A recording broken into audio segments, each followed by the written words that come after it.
I'm Kevin Sullivan, and I'm pleased to do part 3 interview with Hannibal TV.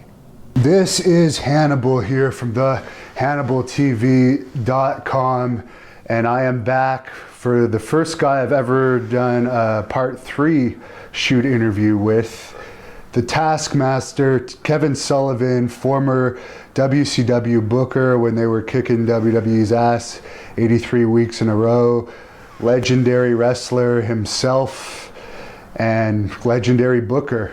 How are you doing today, sir? Great, Hannibal. I really appreciate being here, you being the top interviewer in the wrestling business, as everybody knows. Over 100 million hits. You're obviously doing something right. And a great athlete, boxer, wrestler, kickboxer. We could go on and on and on. Won a lawsuit against Abdullah the Butcher, and you've been very good to superstar Billy Graham, and everybody in the wrestling business appreciates what you've done for Billy. Thank you, it's always a pleasure.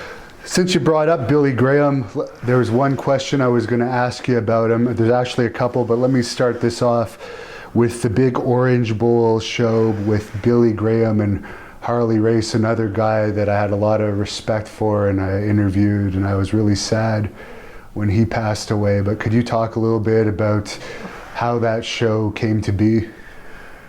Yes, I can, because it's getting to be a small list of who actually had interplay with two of the greatest minds of all times, Eddie Graham and Vince Sr. Eddie Graham was a huge card in New York as the Grahams. He actually was the pseudo booker back in those days. And when Vince had a question, he would call Eddie. When Mike and Eddie fell out, I became like the surrogate son, and I'd go fishing with Eddie a few days a week, and I'd have to go up to the office and meet him, and invariably, 1 out of 5 times he's on the phone to Vince Sr. They had a very unusual connection, and Eddie, in my mind, was the first one to bring in a WWF champion. And that was very smart, because Eddie brought it to Miami, where there's a lot of transplant / snowbirds from New York. And you got to remember, back in those days, there was some animosity with the WWF and the NWA, but Eddie could transcend that because Vince trusted Eddie explicitly. And just having that match broke barriers, because later on Billy wrestled Ricky Martel also for the AWA championship, and Eddie brokered that deal too with Vern. So Eddie was a master manipulator, and people sometimes think manipulation is a bad word. Manipulation isn't a bad word if everybody comes out looking good. And as you know, Hannibal, you're a student on wrestling. They went 60 minutes, nobody got hurt, and it was a damn good match. Billy's a dear friend of mine, like he is yours, but he wasn't the performer in ring that Harley was, because Billy didn't have to go hours. Harley went a lot of hours, and Harley and him had a great match, because Billy put his ego aside and listened to Harley, and they had a fabulous match. The people, usually, in my estimation, people don't like draws, but he satisfied 2 different groups of people. He satisfied the people in Miami who were snowbirds, and he satisfied the people in Florida and the South that they went to a draw and they could have left it open. I always thought that Vince was going to bring a return match to maybe Shea Stadium, because back in the day, when Lou Thez took the belt from Rogers, there was talk about a unification match where Thez was actually going to drop the belt to Bruno and then have a return, but Bruno didn't want to take on the extra days. And I think that if that had happened, it would have kind of changed the wrestling business completely, because people don't realize, I had been to an NWA convention, Eddie took me and Mike, and Vince was there. Even though Vince was not a NWA territory, he was a member of the NWA, he was an associate member, and he went as far in advertising, not at the arena, that he didn't declare either Pedro or Bruno as the world champion. They were the WWF champion, and newspapers and advertising. But at the building, they were the world heavyweight champion. And I think that came from the trust that Eddie and Vince had over the years, because our tape, the Florida tape, went into New York, and Eddie would send guys up to the Gardens, and they always got a win. And they worked together for the betterment of the business. And it was pretty remarkable, because back in those days, you know, we always talk about the Montreal Screwjob. Well, there was a bunch of screwjobs before that. Don Eagle got beat by Gorgeous George, and because there was 2 NWA promotions in Chicago. Fred Cola had a national TV on the Dumont Network, and Leonard Schwartz had national TV out of Chicago too, but Leonard Schwartz used the AWA champion, and I think Lou might have had something to do with this, because even though Gorgeous George was such a gimmick, George could actually wrestle, and he was a good friend of Lou. So I don't want to speak unkindly of the dead, because Lou was a terrific world heavyweight champion. But I think it was a problem there. 2 cities, AWA champion, the original AWA champion from Boston, and that was Paul Bowser. And Paul Bowser had New England, he had part of Ohio with Al Haft, and he had part of LA and part of San Francisco. So his champion was almost as recognized by the wrestling fans as Lou was. Do you think part of the reason why they didn't have that rematch at Shea Stadium was because the belt was coming off Billy Graham? As we knew all along, he had the date set for Backlund to take the title. Yeah, this is no disrespect to Bob Backlund. Bob Backlund was a terrific athlete, still is to this day. But I was there. You know, people talk about, well, this and that. I was there. I was there when Billy was selling out every time at Madison Square Garden. The only one he didn't sell out was Peter Maivia, and there were only like 1,500 seats from selling out. And I think the reason why that didn't sell out, Peter was such a beloved babyface. They worked the angle and didn't let it sit and simmer. They put them together. But Billy, I mean, I'm in the thought of, I'll give you a funny story.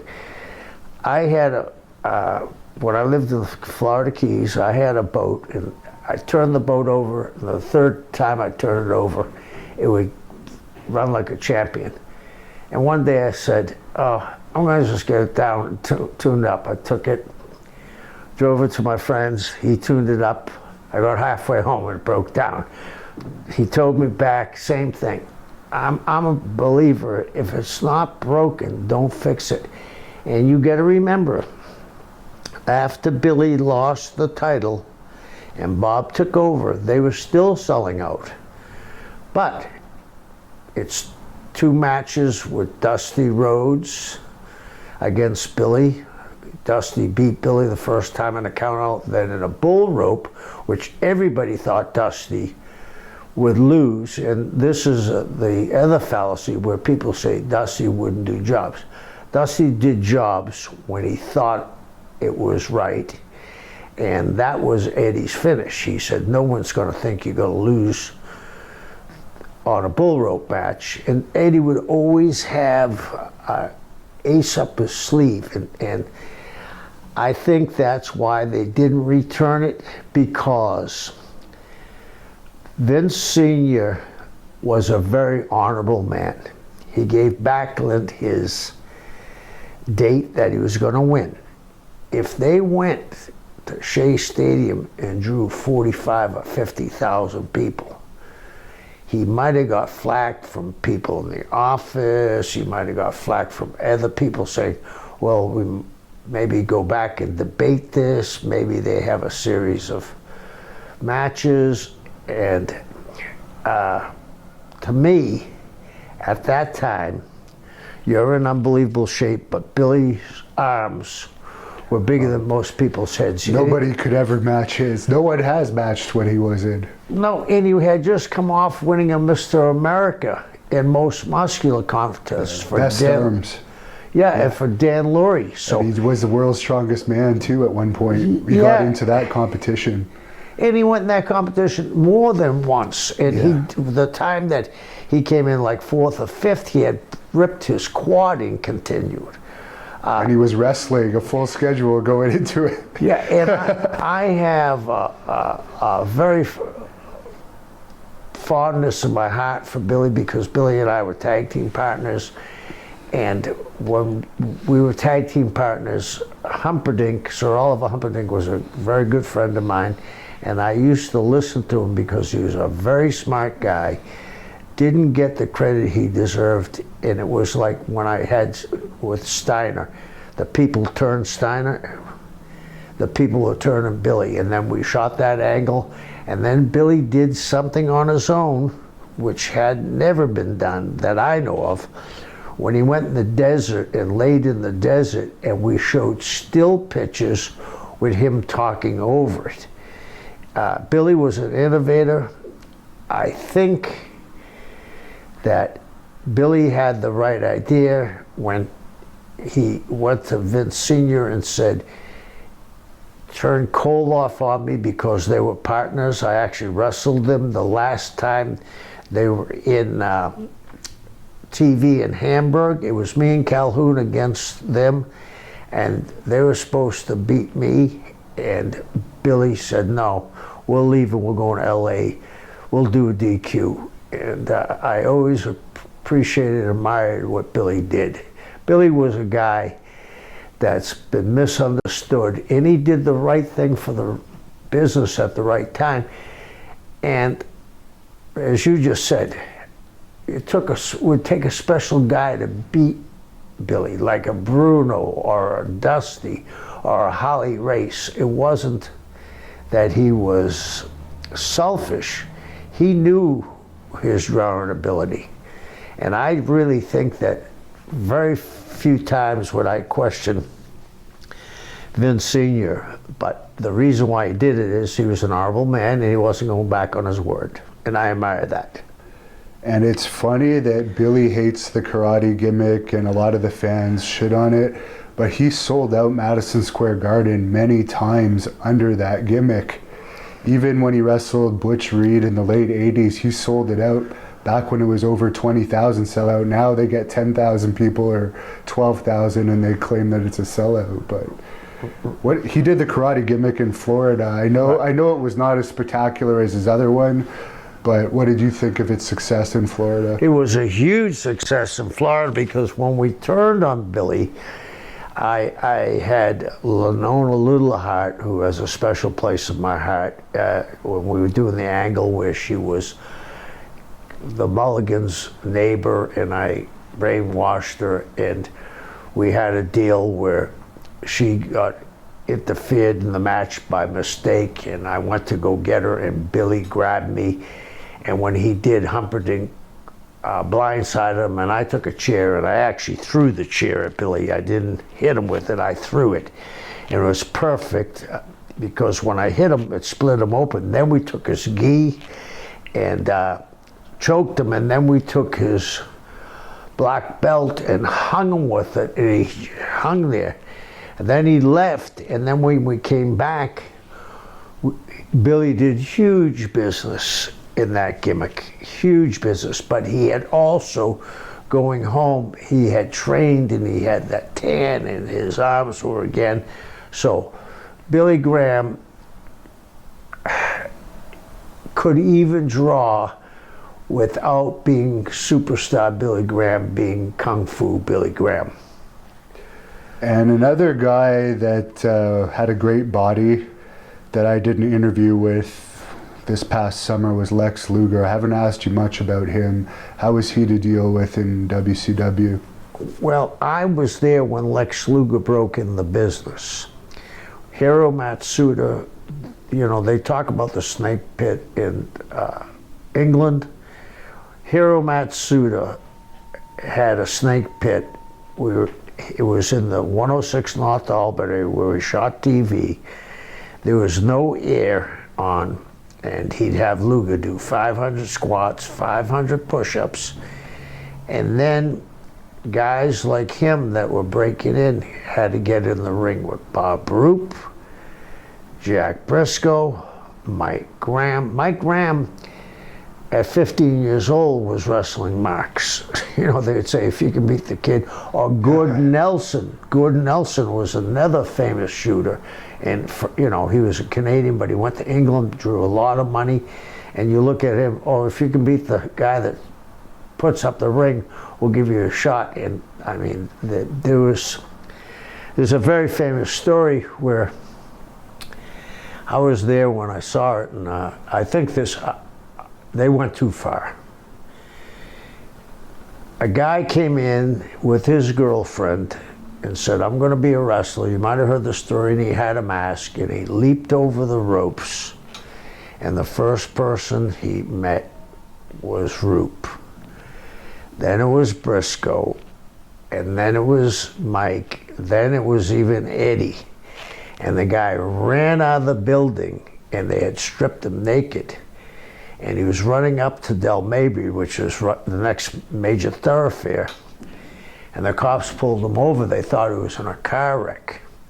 And because of Eddie's work in the community and being so beloved, the cops came to Eddie and said, Eddie, that you went a little too far, but we'll take care of this. But Lex broke in the hard way. I never had much of a problem with Lex. Occasionally he would talk in the third person and say, well, I don't know if Lex Luger would do this. But there was an incident where Lex Luger stood up for me in front of the office, and I'll never forget him doing that. Lex looked at that time better than anybody in the business. And we did a famous thing in Baltimore. Gary Juster was the promoter in Baltimore. There was only 2 licenses in Baltimore. Vince had one, and somehow Gary got the other one because he was a lawyer. And we came up with a finish, and in Baltimore, if you bled, the match was stopped. So Gary said to me, the finish, and this was Dusty's finish he sent down, have Luger have Flair in the rack, but be bleeding, and they stopped the match.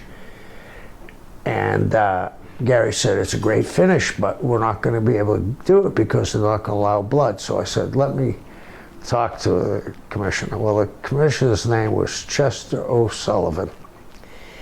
And he was an older gentleman, and I said to him, Chester, could I have a word with you, please? So he said, what do you want? And I said, well, this is the finish we'd like to do. And he looked, but before I said that to him, I said, you know, one of the saddest moments in my life was when our family dropped the O.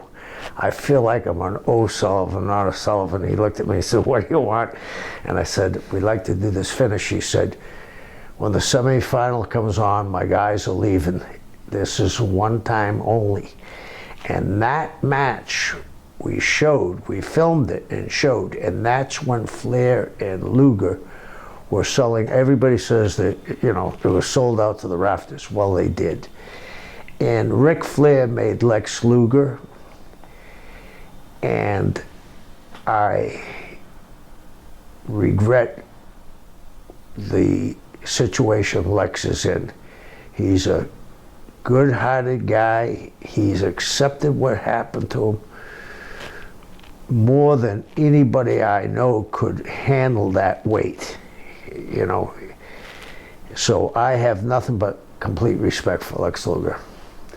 And I'll be honest, I thought it was it could have possibly been a bit of a show, how well he's accepted it and how much of a changed person he is. But I was blown away when I met him and saw how positive he was. That's amazing to me. But you mentioned Ric Flair. I can't believe I forgot to ask you this in the other interviews I did with you, but the famous candle in the foreskin story. It was in Baltimore. Gary Juster, we're all there. If I regret anything, was that. But we were all partying, and Flair was naked, and a couple of other guys got naked. So I said, how can I top him? And I came out, it was somebody's birthday, and I came out with the candle in my foreskin and said, here, blow this out. And everybody laughed. So I guess I'm known for that. And that was it. It was a different era, a different time. Everybody, you know, it was more of a family-orientated, meaning the wrestlers. They partied together, they went over each other's house. If there was a day off, there was always ribs going on. We had a famous party with Mark Lewin and Roddy Piper at Rick's house. And did Piper really win that? No. Flair is gonna say he did because Roddy was his friend. Lewin put Roddy to bed. And for anyone that doesn't know about this, Flair writes about it in his book that they want to see who could drink the most and do whatever the most. Yeah. And yeah, Flair said a different version. But in that same book, he also mentioned that I guess he had a nervous breakdown at one point, and you had to actually console him. He had a nervous breakdown. We were in, I believe it was Kansas City, and he couldn't go on. And he said, I can't get on a plane. I actually had to physically get him on the plane, sit beside him. We landed, they brought his car around. I drove him to his house. And Rick was inconsolable. And that was because of Jim Herd riding Rick so bad. Here's the guy that's the franchise player, and you can't stand him because Rick knew more about wrestling than he did. And Rick's a sensitive guy, and that's when we were in a booking meeting with Cornette, me, JR, Rick, a couple other people, and Jim Herd came in and said, we're going to cut Flair's hair, we're going to put earrings in his hair, and give him a trident. He's going to be Spartacus. And I spoke up, I said, while we're at that, why don't we go to Yankee Stadium and change Babe Ruth's number from 3 to 144. Jim Herd hurt WCW more than people understand. And to get on a personal vendetta against somebody, what is Rick, 18 times, 20 times world champions, he still draws when he ratings. And yeah, he still pops a rating more than anyone else, really. And think about this. This was 1988 they were trying to get rid of him. 98, 2008, 2018. 32 years ago, and he still draws money. Like you said, his ratings when he's on, he pops. And that interview, what I thought was funny, I don't know if a lot of people picked it up, but I'm sure you did, when he was going to go to Saudi Arabia, and Hogan is a great talker. Hogan looked like a fence post the way Rick was talking to him. It was great.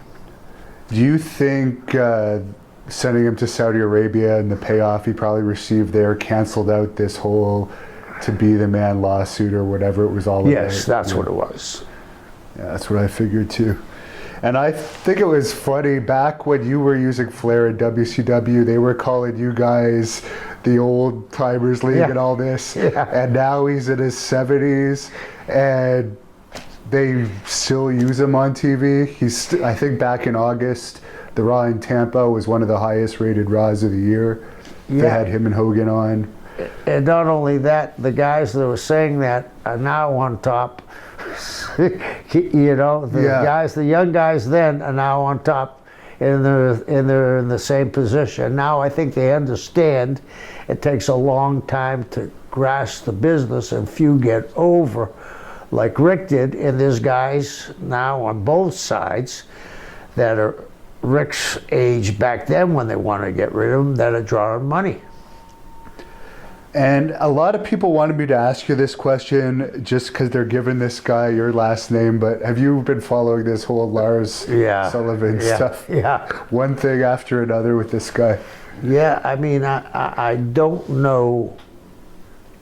There's no relation though, right? No, there's no relation. And what I don't understand is how did they not vet this? How did this happen? And then from what I gather, and this is no light matter, because mental health is a very difficult thing. And then TV no-shows due to the panic attack. Yeah, and then this next one. But before that, it was the anti-homosexual comments. Right, and now this pops up. How? And then they fined him $100,000 for those comments. And now this pops up. Where do they go here? Because this is a very difficult position they're in. I mean, they're all inclusive. The business has changed. There's probably plenty of gay, both girls and guy wrestlers. It's the way of the world. And they talk about being inclusive, and they bring up that they had the first gay wrestler. Now, how do you whitewash it, or do you have to let him sit for 2 years, or what? And if they do let him sit, how many years is he going to lose for drawing money? So they're in a situation that I would not want to be in if I was at Well, he's out with an injury now anyways, from what I understand. They still put a new toy of him out. So they didn't pull the toy, even though if you search his name, all that stuff shows up on the internet. But I just find it funny that some people get all the chances in the world and others get no chances. I find that very strange. Speaking of controversial characters, Buzz Sawyer was a very controversial character. What would be your craziest story you have about him? Buzz and I were tag team partners, and we were in Greensboro one night. And we were going over, and Buzz started, and Buzz was an amazing performer. And I went to tag Buzz, and he missed my hand completely and smacked me in the face. And he almost dropped me. My knees buckled. And he was erratic.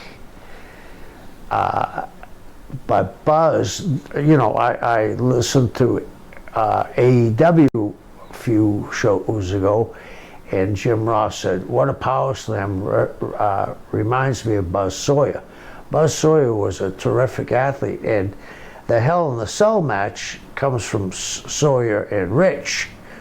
And Buzz was an innovator. He was a tough guy, great amateur wrestler, but he had demons, and we all have demons, and sometimes hopefully we grow out of them.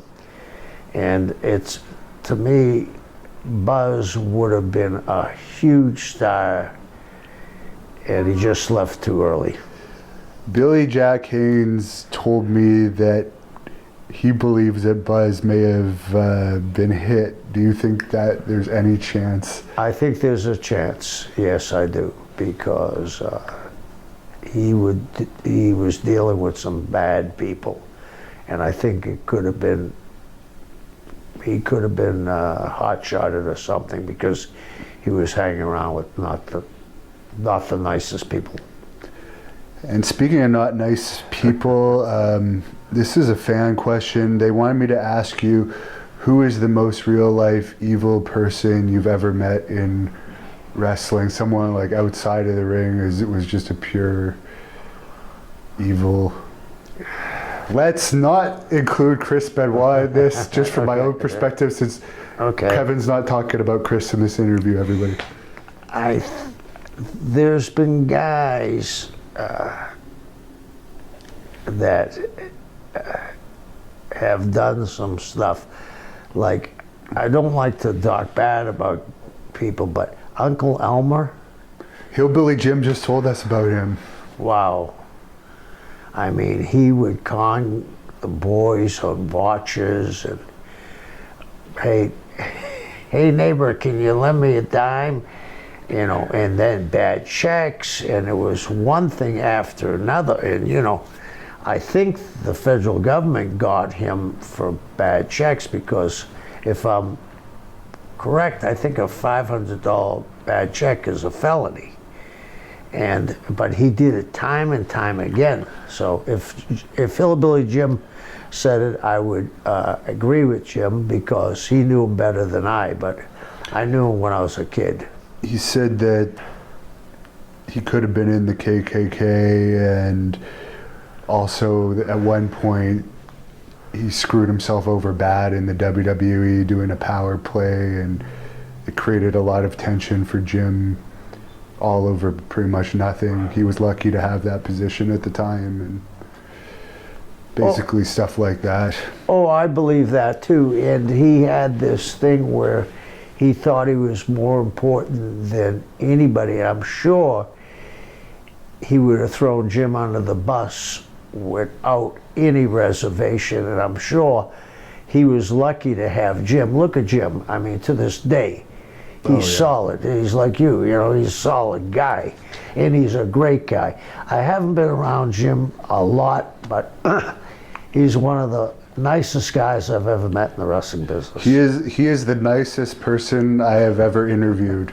Yes. And I actually counted after I interviewed him, and it was like 133 interviews I've done, and he was by far like the truly purest, nicest person. And let me ask you a question. When you're talking with him and you end your conversation, don't you feel better about yourself? I mean, he's a bubbly guy. Everything's positive. Funny thing, he had a radio show. He still does have that show, yeah. Okay, and this is funny. I was at a friend's house, and the friend loved this show. And I said, oh, I know him. He said, oh, you don't know him.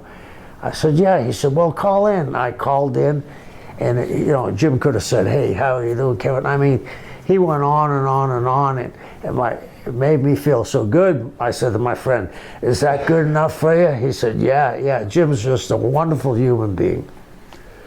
And Kamala was part of your Dungeon of Doom. He's another guy from the Memphis area. Any thoughts on him? Yeah, and one of the few times I was ever a babyface in Japan, I wrestled Kamala, and Jim Harris was a great performer. And I mean, he got the most out of his ability. And that was a gimmick Lawler gave, and that was probably, I think, one of the best gimmicks that Lawler ever came up with, because Lawler's a smart guy. And I'm sorry to see that he got diabetes and his legs got cut off. but he drew money, and people forget him and Hogan drew money. And everywhere he went, he drew money. He made, I mean, when he was with Watts, he drew a lot of money. When he was in Memphis, he drew money. Texas, too. Texas, Florida, with Dusty, he drew money. WWE, he drew money. Every place he went, he drew money. Yeah, he definitely did. Hopefully they'll put him in the Hall of Fame one of these days. And I mentioned Billy Jack Haynes before. I recently did a very long interview with him. He spoke highly of you.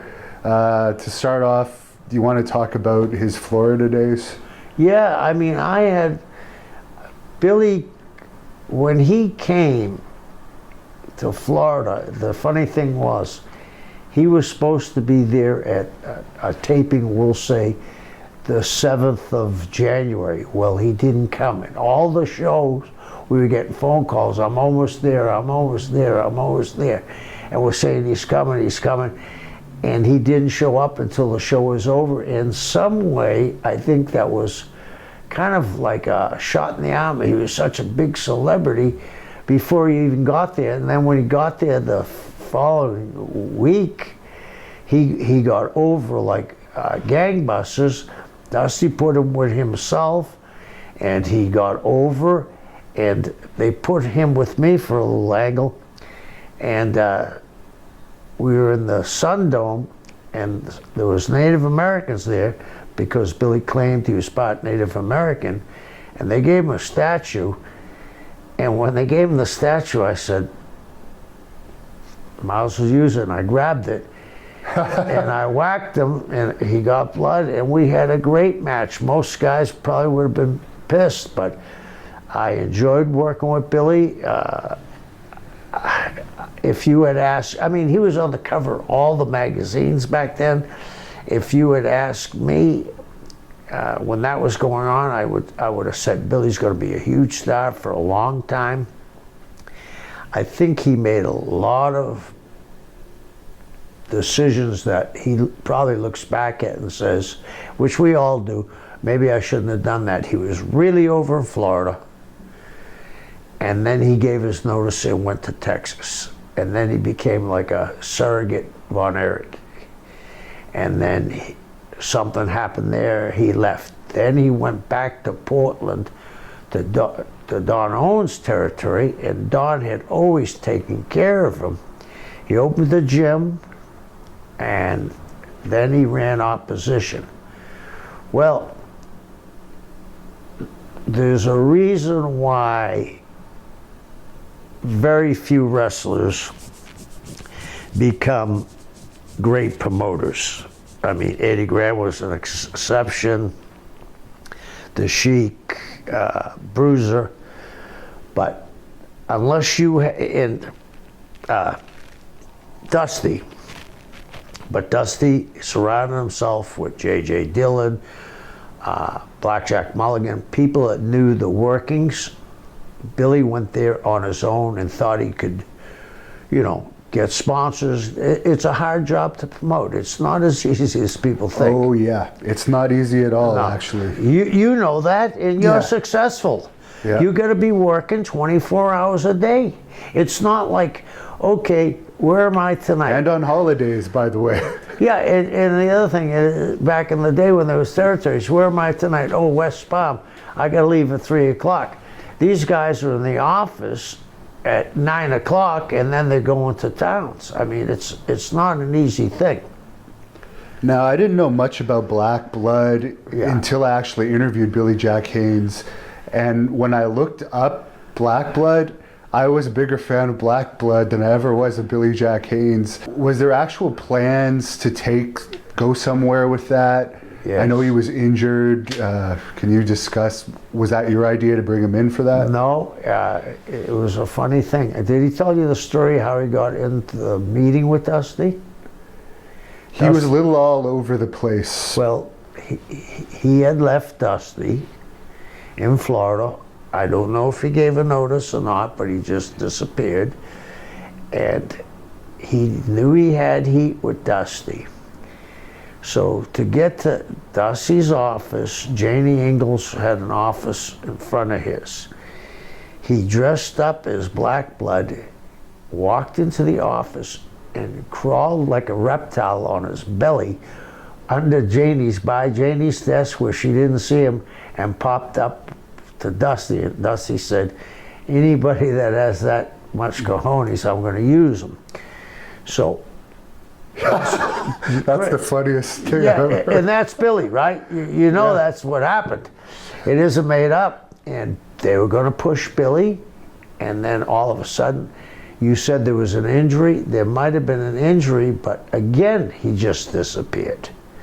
And he was going to be in a very big program. And he was going to go to, first it was going to be Barry, and then it was going to be Dusty. So, I mean, I always got along with Billy. And it worked. Does he wear a blonde wig now? No, that's his real hair. That's his hair? Oh, yeah. Wow. So regarding Black Blood, when I watched Billy Jack Haynes finish for that move, which he told me he invented later on, I could see how you could blow out a knee doing that, 280 pounds, jumping down on your knees every night from the top rope.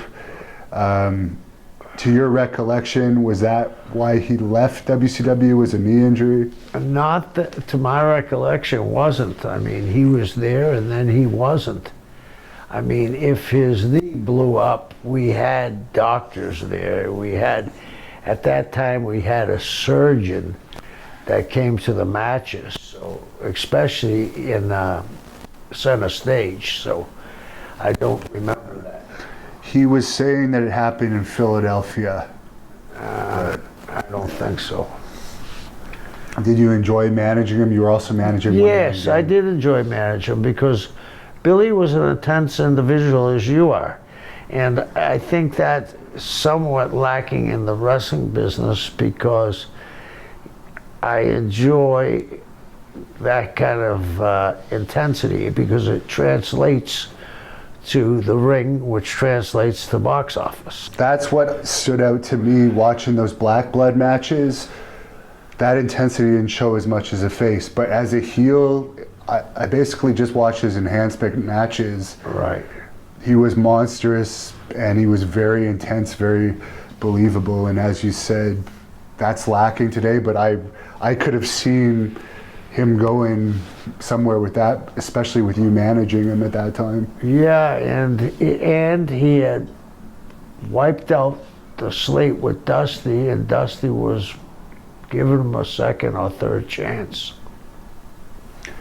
And you mentioned, just to give this some confirmation, you mentioned to me off camera that you had heard he had had an overdose on the plane.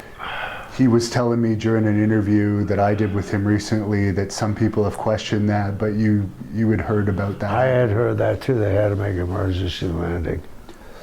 Now, in preparation for this, I watched another interview of yours where you said people would do lines of coke out of Curtis Iakea's forehead. Yeah. Now, he was, of course, part of the Dungeon of Doom. I think he was the master, I think. Right. He may have appeared once at an arena show, maybe never. Well, first of all, Curtis was very limited walking, but he did work for the Savolis for a while, excuse me, and he went to all the shows. And Curtis, if you talk to great talkers, Superstar, if you had talked to Dusty, if you had talked to Blackjack Mulligan, all of them rate Curtis, or Superstar, like I said, Superstar, they all rate Curtis one or two all-time great workers. Very educated man. Went to UCLA, and he was an orator. He took speech and debate at UCLA. Now, I don't know how to pronounce this name correctly. This was a fan question. They asked if you could speak on the Kanamura incident. Kenny Moore? Yeah. I had two incidents with Kenny Moore. Who is he, first of all? He was from New Japan. He was, and then he went over to Wings and FMW. He was a guy they recruited, and they were pushing very hard. And as you know, back in that day, they used to send the Japanese boys over to get season and publicity. And I was working in Japan for FMW and Wings. And Kenny Moore, they decided to put me with him. And when I wasn't working in Japan, I'd go up and work for Cornette and Smoky Mountain Wrestling. So he said, we want you to use the spike, and we're going to bring it back to Japan. I'm going to cut my arm. I said, okay.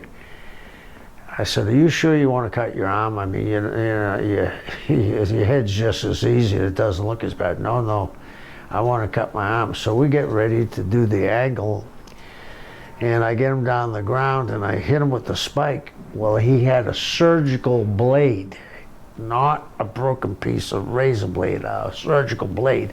And he cut himself, and it opened up, and I could see the tendons, the white tendons running in. And I said to myself, well, nothing I can do now. So I stuck the spike inside of that, and they threw up an X. And Iron Anderson happened to be the commentator there that day, and he said, that's the most vicious thing I ever saw, and it got over it. So they sent it to Japan. So now when I go to Japan, they have the Wrestler of the Year for Wings. And it's between me and him. And he comes to me and says, the award is in a glass case. I said, okay, what are we going to do? He said, I want you to take a glass case and throw it in my face. I said, if anybody came up to me and said, Kevin Sullivan's going to throw a glass case in my face, I'd say, that ain't going to happen today, brother. I said, I don't want to do it. So I go back, and I'm in a room. All of a sudden, Victor Quinones comes up, and he says, oh, he knows how to close his eyes, and please do it. And I said, Victor, I mean, anything could happen. I mean, it could go through his eyelid, anything could happen. He said, well, we've built this thing up, and it's not going to draw unless we do something here. So I said, okay. And I take the case, snatch it from him, throw it, shatters, splinters all over his chest, face. I come back to the dressing room, and he says, thank you very much, Mr. Sullivan, thank you very much. I'm thinking, whoa. And that started the hot-shotting and the violence, which ended up with Cactus and Terry and Sabu and the Sheik and the fire match. Everything started to escalate from there. They would do some crazy blood matches where someone would cut themselves in the head, but not like that. And you know what happened with Sabu and the Sheik. They almost died. There was no oxygen, and when the Sheik was surrounded by barbed wire, and when the Sheik slipped through, it cut his back up. He was 71 years old then. He was the last to get out. For anyone who doesn't know that, they did a fire match. Only one of the side of the rings was escapable underneath the bottom rope. Yeah. And it got too hot, as you said. He was caught in there. And what they did, which nobody understood, the ring post, they soaked them. They were wooden ring posts, and they soaked them for a week in kerosene and gas. So as soon as that lit, it went boom. But if anybody's ever been in a fire, the oxygen feeds the fire. There was no oxygen left. They were choking to death, and they scooted out. Sabu got caught on the wire, and Sheik got caught on the wire. The other two got out without too much injuries, but the Sheik got really bad burnt. And again, he had 2 artificial hips, 2 artificial knees. He's 71 years old, you know what I mean? And Sabu tells a story actually in his book, which you actually have a passage in Sabu's book, where he says there was a massive contract on the table for him at WCW. You wanted him to sign it then and there. He didn't, and it was off the table for some reason shortly after. What happened was, I had a contract for either $450 or $475. And I said, sign the contract now. Things are changing here quickly. You need to sign the contract. And he said, well, I got to talk to my wife. And she was Japanese. And I don't know if she was in Japan at the time or she was in Michigan. He didn't sign it. JJ, we actually met him at a hotel. JJ and I both went. JJ was a big fan of his. I was too. There was a relationship with JJ and the Sheik, my relationship with the Sheik. And 3 days later, I kept on asking for 3 days, where's his contract? Where's his contract? He's calling me because I was wanting him to start on Nitro. And they said, oh, we cancel his contract. We're not bringing him in. And that was it. I mean, it could have changed his life completely because it was for 3 years. And he would have been on a major television show in the peak of his career. And nobody remembers this. I had him without a contract on the first Nitro. And Halloween Havoc, too. I forget which one, 95 maybe? Yeah, and then we brought him and the Sheik in, where the Sheik was going to manage him, and I think it was against Jerry Lynn. Yeah. And they did the thing where they didn't tell the Sheik what was happening, landed on the Sheik and blew up his bad hip again. That would have been amazing if that had actually happened. Right. That could have changed a lot over the years, especially if the Sheik had managed him. Right. What's something about the original Sheik that you know as a friend of his that fans of his might be surprised to learn? Well, I'll give you one story, how over he was.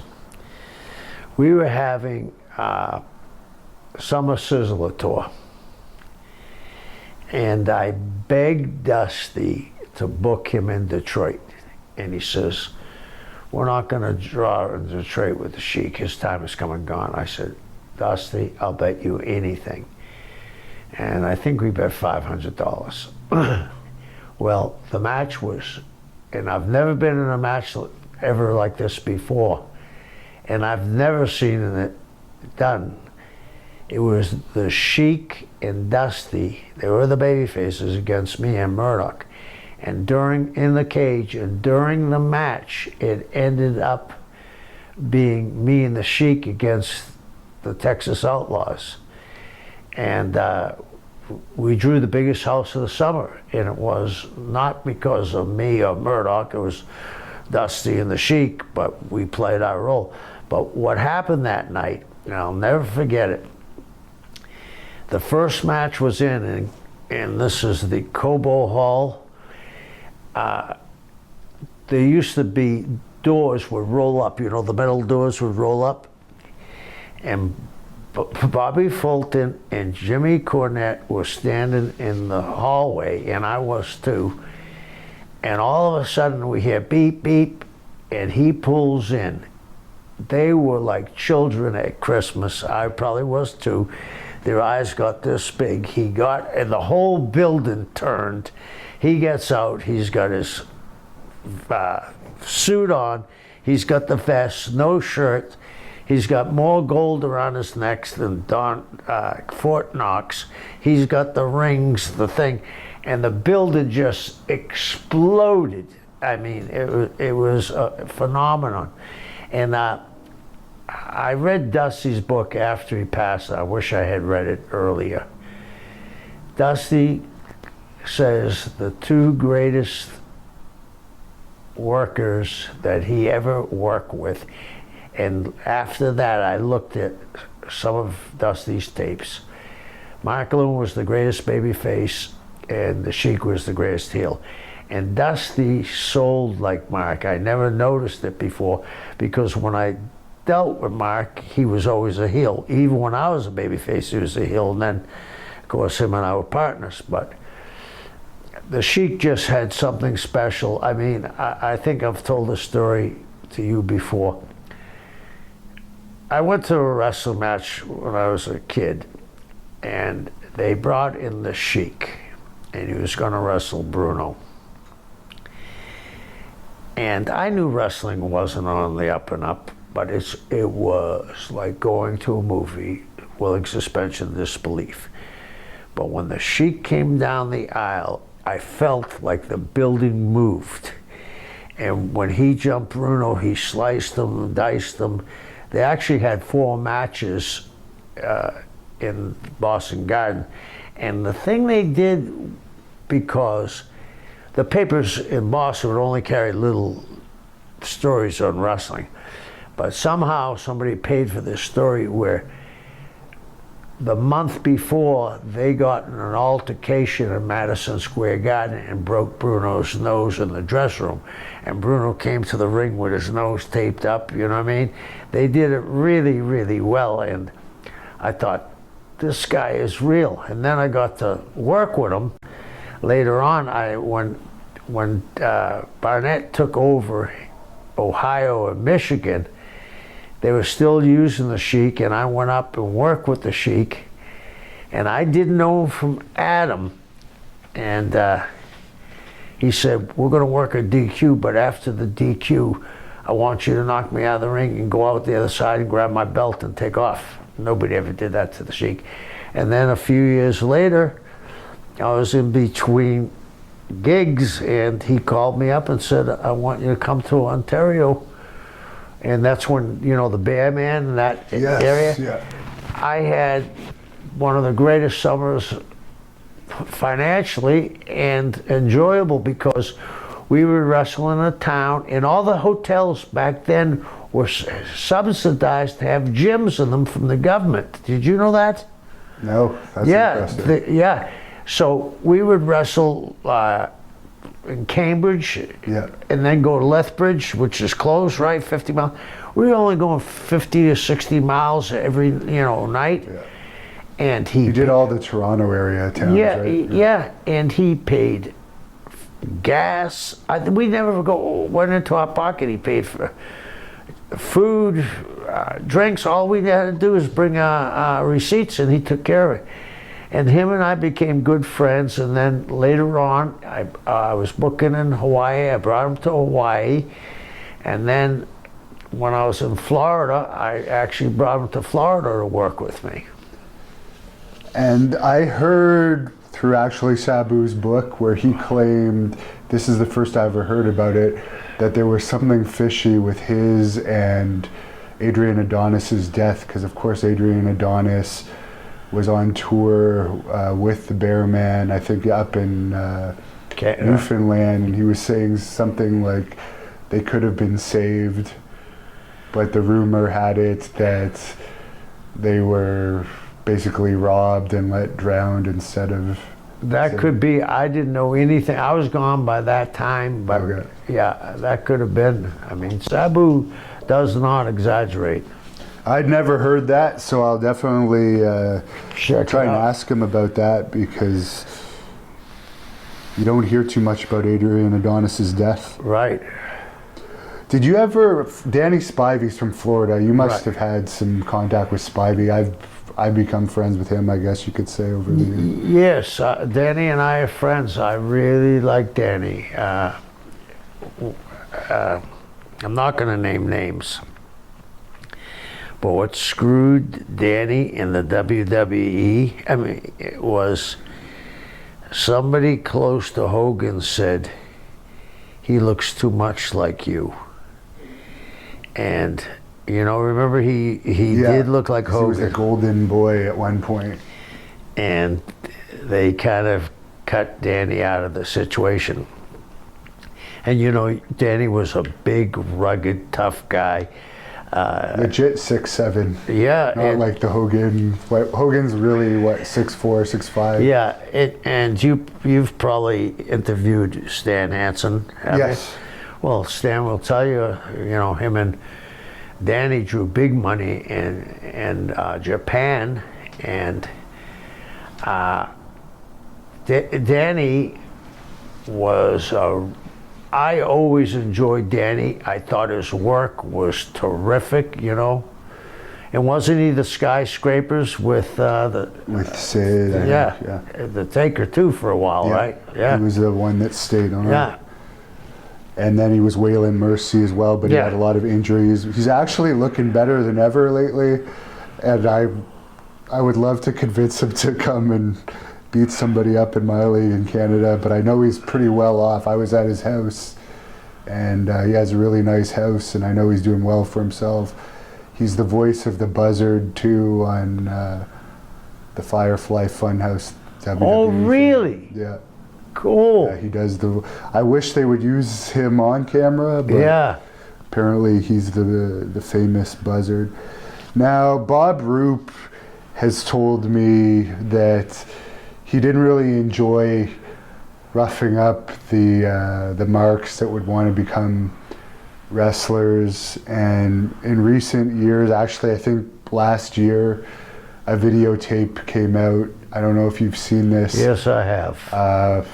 The name of it isn't exactly coming to me, but Ronnie Garvin. Isn't it the B? Plan B, yeah. Were you shocked at seeing that as I was? Absolutely. But it was directed at one guy. Do you remember they talked about homosexuality and pro wrestling? Yeah. That was directed at Jim Barnett, because Barnett was going to buy Knoxville, and they met with Barnett and bought, and he paid the money to get Knoxville and for them to disappear. I don't understand why they did that. I mean, we all make mistakes, but the thing is, Ronald Fuller paid as well as anybody I've ever worked for.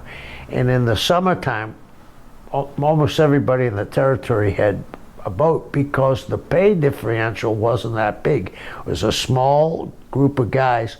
So if you made $1,200 in the main event, the semifinal made $9. The opening match would make $650. So guys were getting paid because Ronald was running a bunch of spot towns around the lake for the guys to enjoy their life. Knoxville was selling out. Now Ronald was probably making a little bit more money in Knoxville, but on those spot shows, sometimes he's paying 50% of the gate. The usual thing is 33 1/3 of the net. Ronald was paying on the gross. So for them, and those guys walked out, and they exposed the business so bad. And you got to look at who the guys were. A lot of people have never heard of Ron Wright or don't know who Ron Wright is. He was a legend there. I mean, he was a legend. It would be like Ali coming out and saying my fights with Joe Frazier were fake.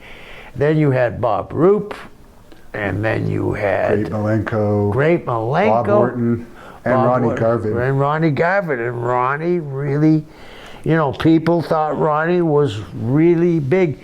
But people, and I'm just surmising here, people will say, why would they do that? Because their territory was failing. Both of them had taken a big hit, but Barnett was starting to send guys into Knoxville, like Mark Lewin, Frankie Kane, Tommy Rich, Atlas. So it started to come up. So I think they tried to do a power play to make money. And obviously they made some money. You think Barnett saw that video? Yeah, absolutely. Yeah, because I think the guy out of that crew that it would have hurt the most would have been Bob Orton. Oh yeah, I think it hurt Bob. I think that hurt Bob forever. Yeah, it would have possibly killed his WWE career. Yeah, and there would have been heat. I was actually mad watching that. Right. Even in this day, just because I know it's exposed today, but just knowing all the guys back then and knowing how it would have hurt everyone's paycheck. Yeah, they didn't care about people's families, which really threw me off. And if you look at it, a few of them had tried to steal territories before. You know, so for them to do that, but again, that wasn't put out. That was sent to somebody to take a look at it and saying, you know, you're going to be exposed. And, you know, Jim had been exposed in a book about the Kentucky football team with Rock Hudson. And that's why Jim actually went to Australia and sold. A lot of people don't realize this, and you'll I don't know if you know this, but this kind of relates to how you run your business. Jim actually, until he bought Georgia and part of Florida, Jim didn't own territories, he owned towns. He owned Vegas, he owned Denver, Colorado Springs, he owned part of New Orleans, he owned Lexington, Louisville, Evansville, Detroit, Indianapolis, Milwaukee, part of Chicago. So the guys that were working for Jim back then were working major cities, because you got to realize wrestling had just come on TV for the first time. And back in those days when they used to book the TV guys to go to the towns. So suppose they went to a territory, we'll say Omaha, and they got, you know, Reggie Parks versus Moose Cholok. Then the next match would have a star besides both guys' names, and it would be Vern Gagne versus the Bruiser. TV stars. So Jim was booking all of his talent, and he owned part of Toronto and part of Boston with Paul Bowser at the end. Actually, him and his partner Johnny Doyle closed Boston Gardens, closed the territory down on a sellout and moved to Australia. And you mentioned those guys were talking about the homosexuals in wrestling. Of course, there was that huge thing in the early 90s that I know WWE settled it with Patterson, Terry Garvin, and Mel Phillips. I think Patterson resigned. He was the head of talent relations, I believe. Then when he came back years later, he was only ever a producer.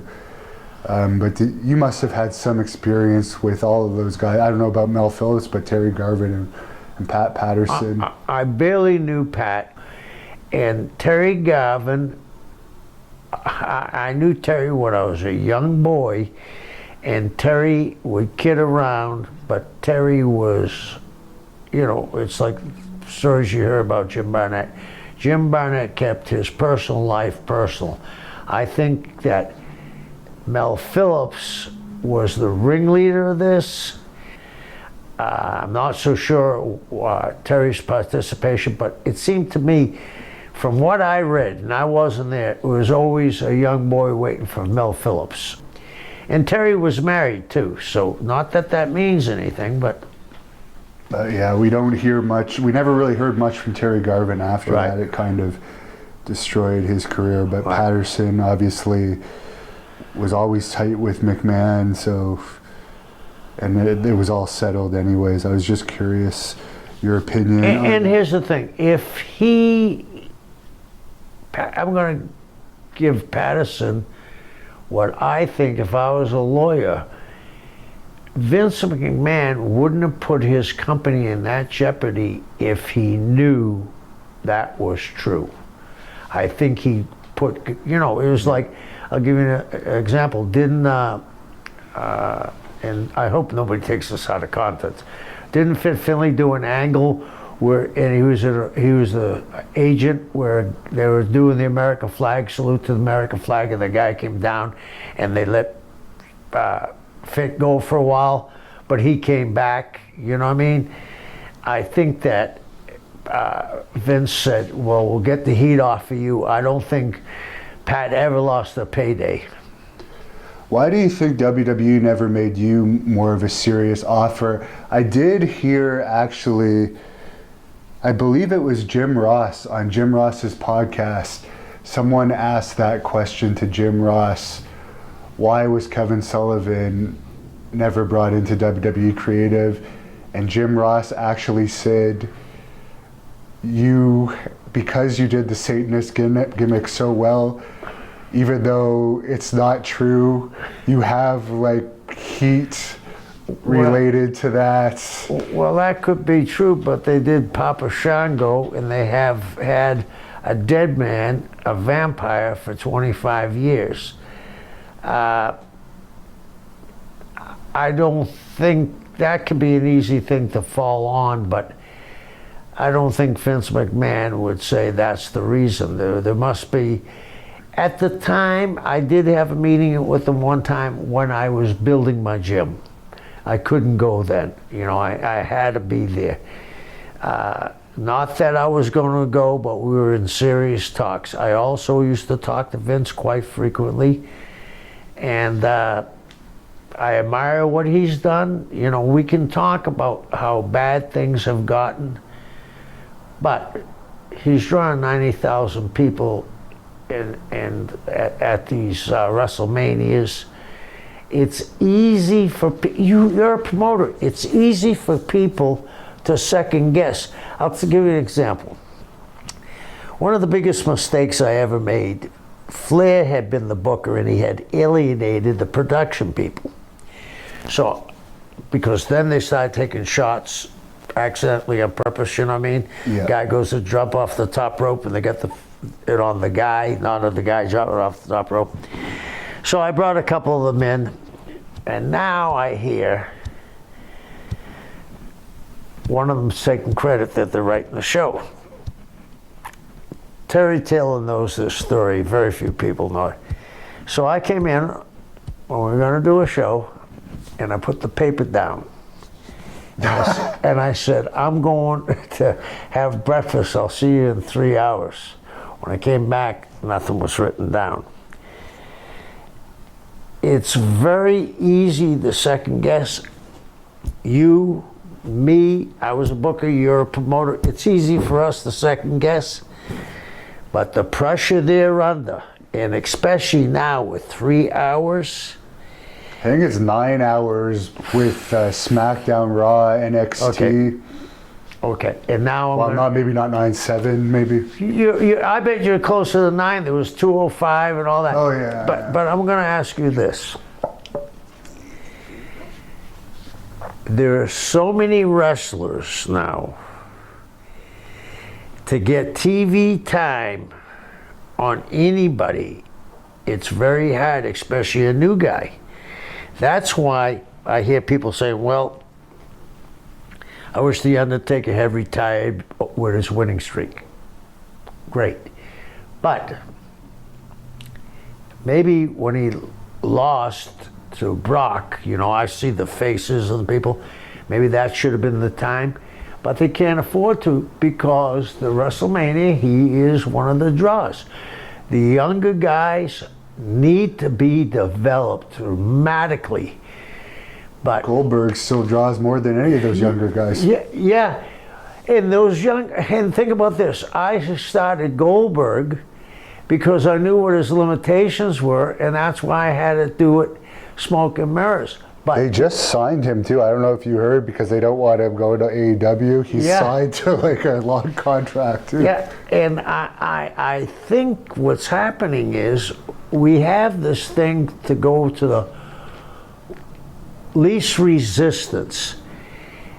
It takes a while to a guy to get over, and I don't think, one of the things that's very difficult in the wrestling business is to be a lineal thinker, thinking way out and then coming back. Eddie Graham was the best of it. Dusty was great. Gary Hart was good. Jim Barnett was brilliant. But they have so much TV to do, guys fall through the cracks. And a lot of the guys that are writing this show never have been in your position, have to draw money because you're a promoter.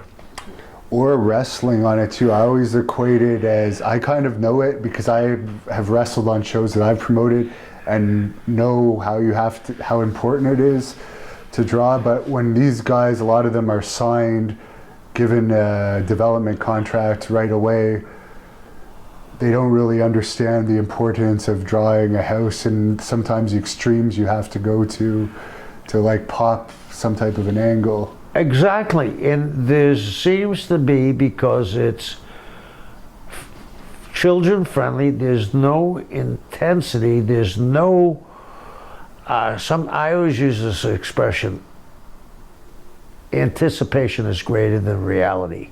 If someone goes to do something vicious and they pull them apart, people in their mind saying, well, if he hit him with this, would have killed him, and blah, blah. And I'm not, these kids are better athletes than anybody in my generation or before, but they all start to mimic one another because nobody's in control. Think about this. Did anybody ever use Stan Hansen's lariat in Japan? No. It got over because he was the only guy doing it.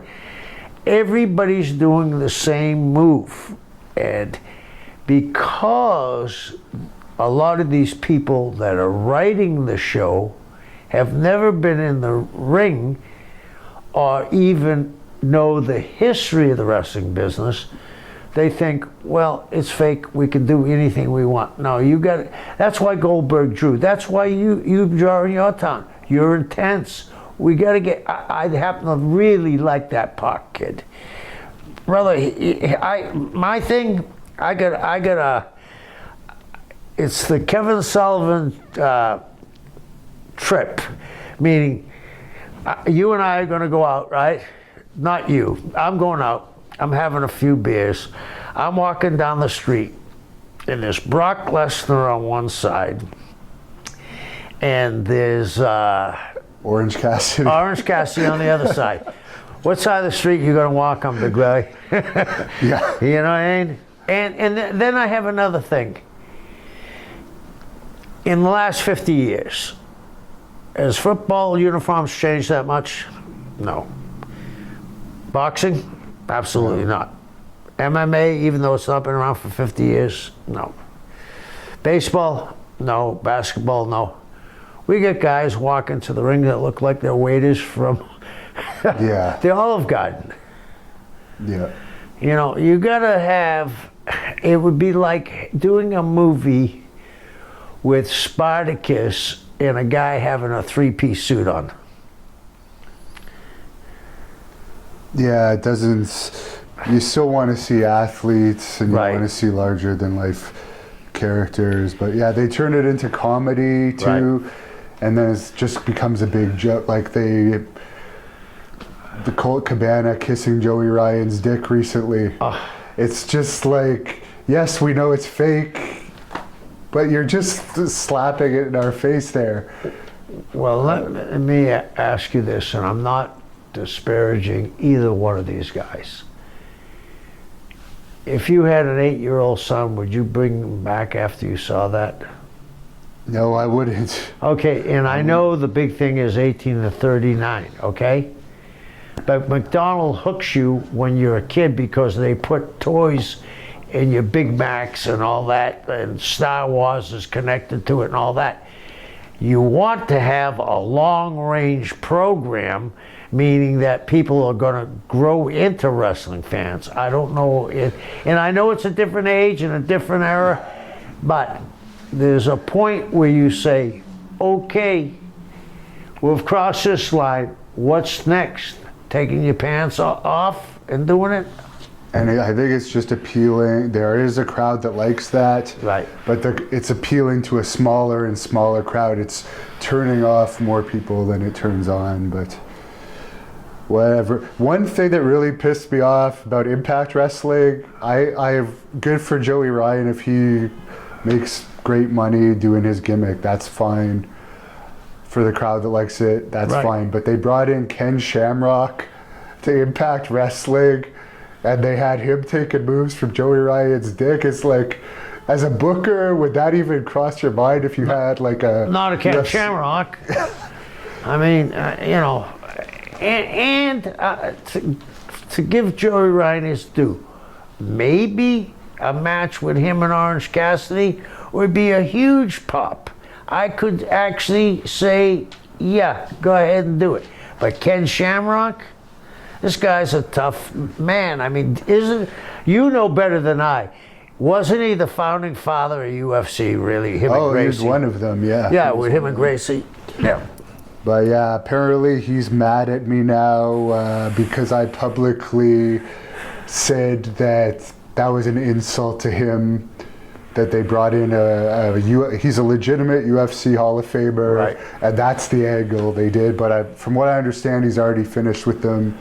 They don't even announce their ratings anymore. They don't announce their pay-per-view buys, so they're only on a TV station because their parent company owns it. Right. So they're going downhill. But I just found that sad as an MMA fan. You could do so much with a Ken Shamrock. Let me ask you this. How much money would they have to pay Brock Lesnar to do that? He wouldn't do it. There it is. You know? And I love when people knock Brock. You know, I love it because...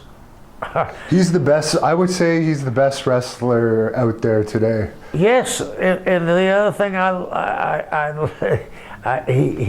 and I'll give Brock or whoever came up with this credit. I started Paulie in the business.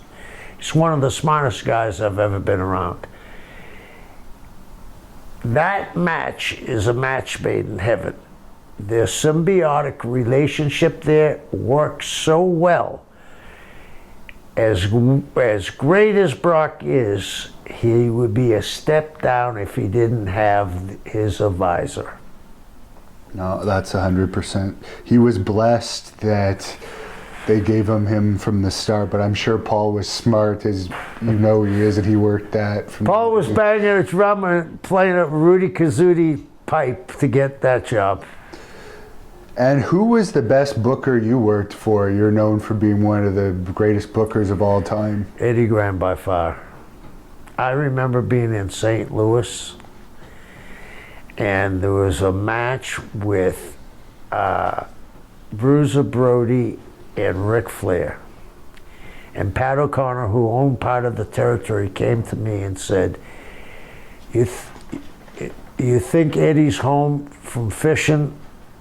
And I said, yeah. He said, okay.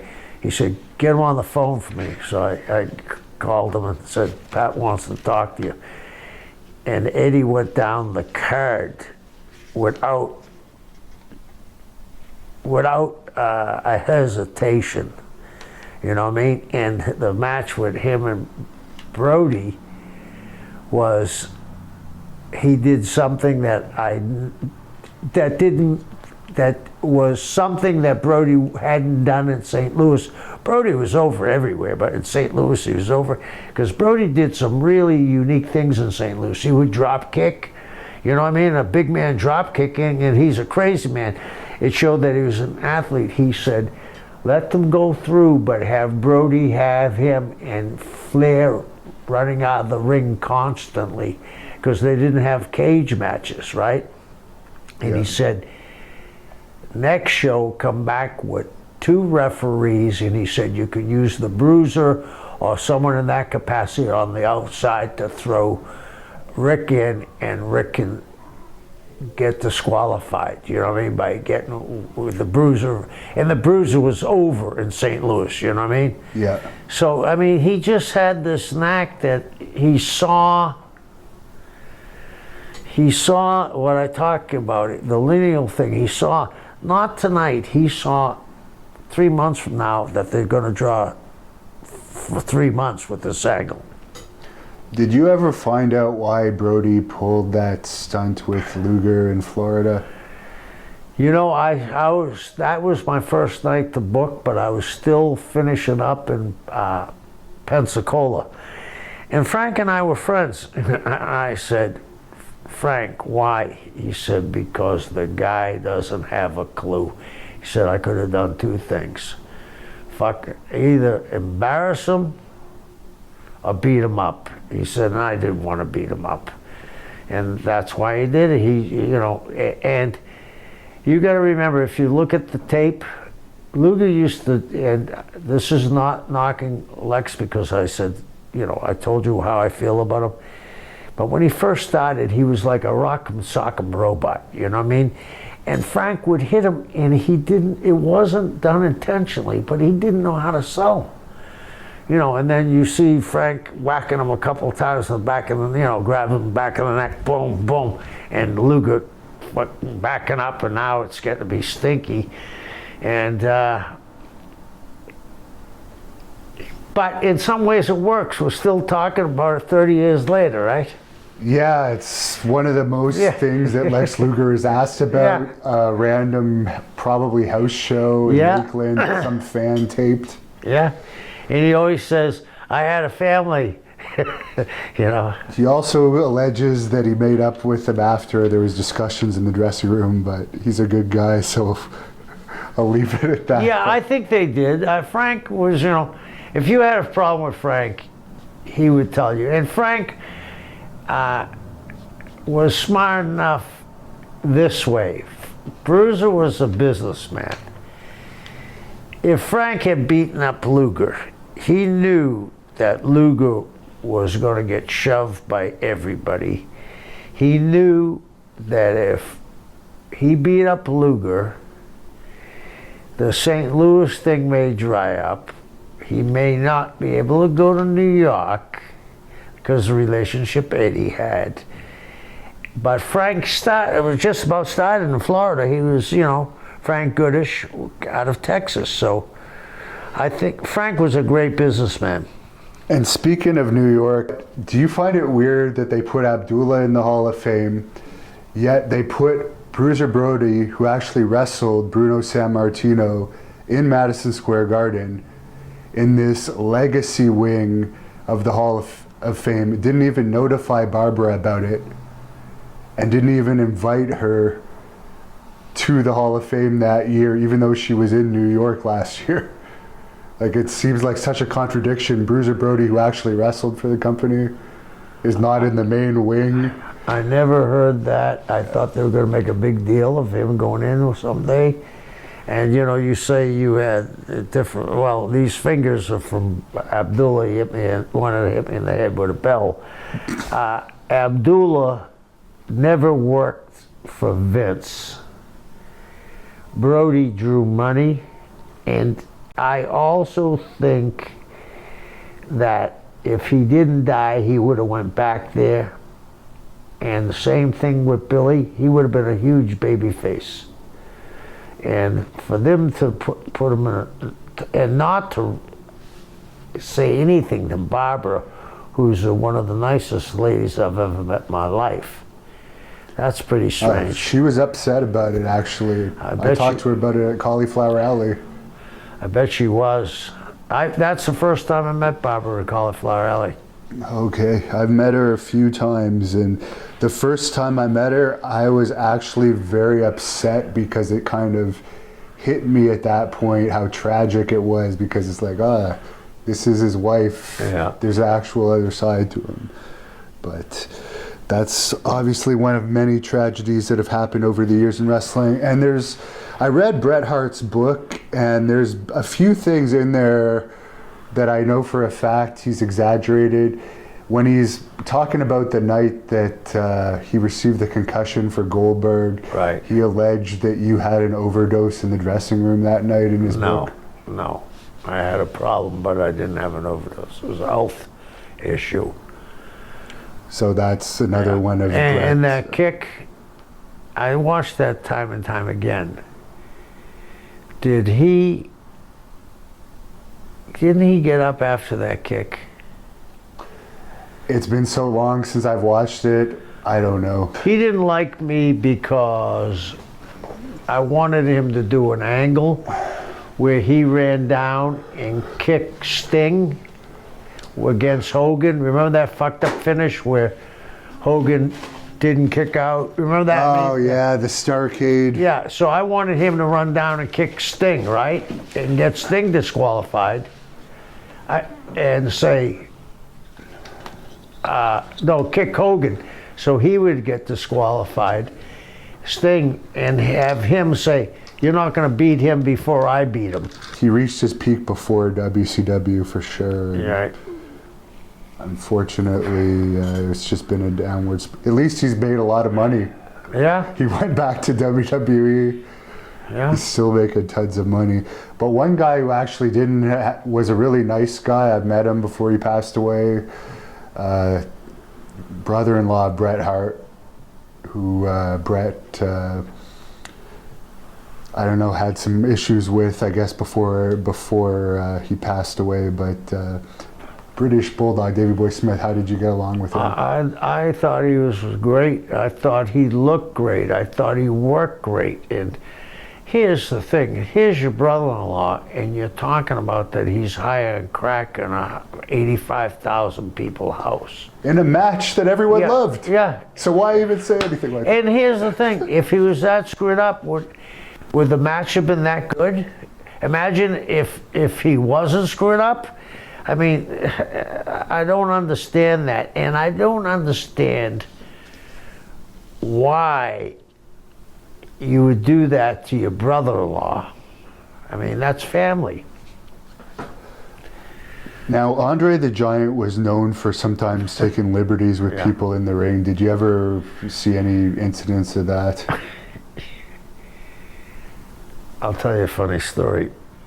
I was a young guy when I started in Florida, and this girl came to Jacksonville who I was seeing once in a while, and Andre saw her, and he said, I drove Andre up to Jacksonville, and he was leaving the next day, flying out of Jacksonville. He said, boss, could you introduce me to her? So I introduced him to her. And Andre were friends, and we traveled quite a bit, even though we weren't supposed to. I was a heel.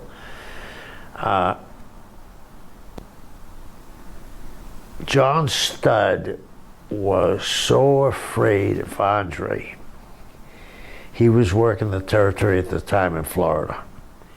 And he'd be working with Andre, especially in Orlando, because that would be the first day Andre'd get in. It was a Sunday. He'd be drinking on the plane the whole way. He'd get a bottle of Crown Royal. And John was a very nice man, one of the nicest men you'd ever want to meet. And John would stand in the corner going, oh no, and squeeze his hands like this for about 40 minutes before he went out. And Andre would take advantage of him. But I don't know if this is an excuse or if I'm making an excuse for Andre. What he used to do, John, was step over the rope like Andre during this match.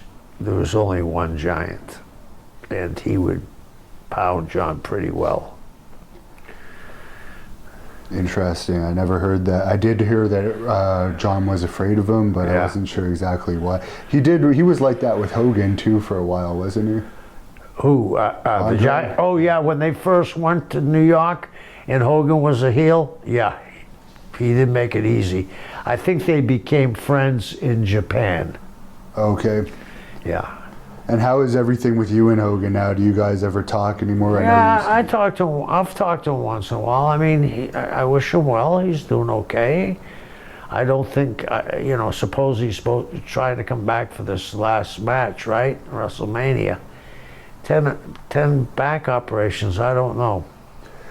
The last time I actually saw him, I wanted to find out who this Shorty G was everyone was talking about in WWE, which is a gimmick they've given somebody, smaller wrestler with basketball shorts, and I guess they put Hogan in his corner with Jimmy Hart for a match, try and get him over.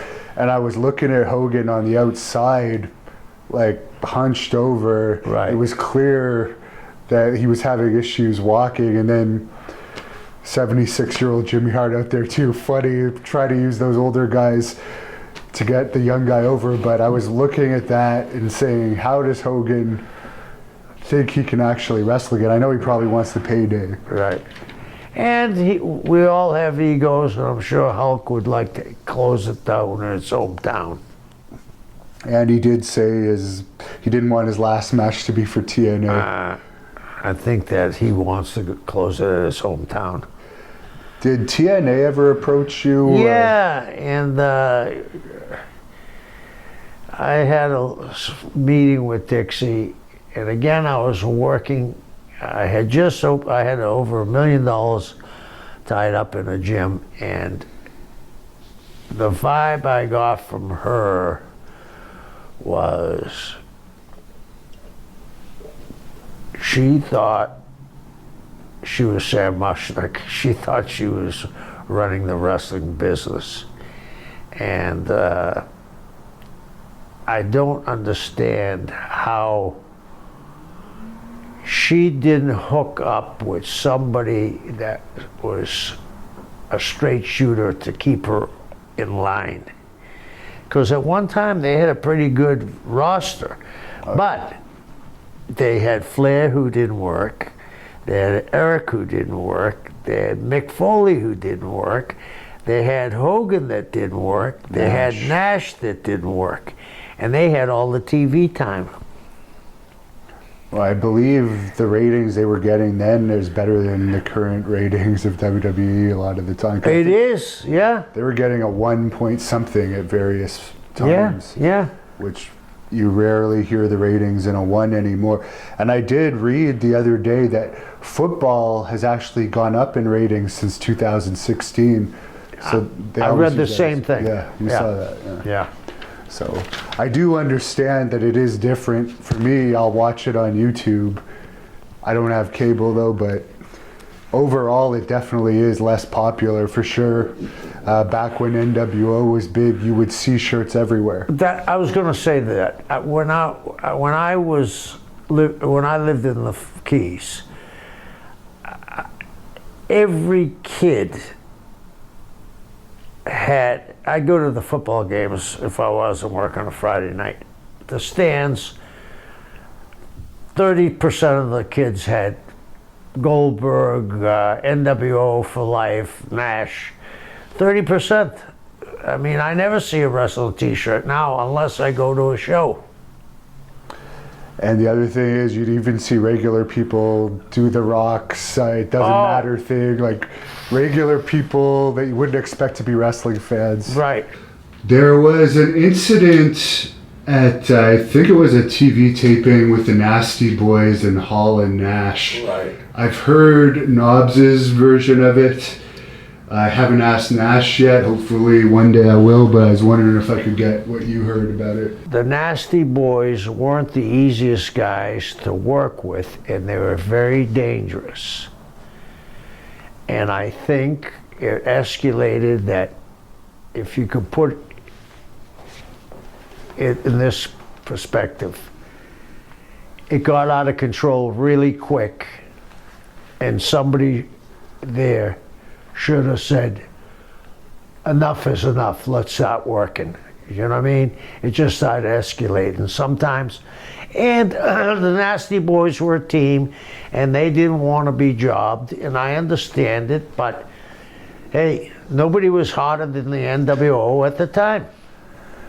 And this thing about the NWO not doing jobs, in Charlotte, all three of them laid down for the Horsemen.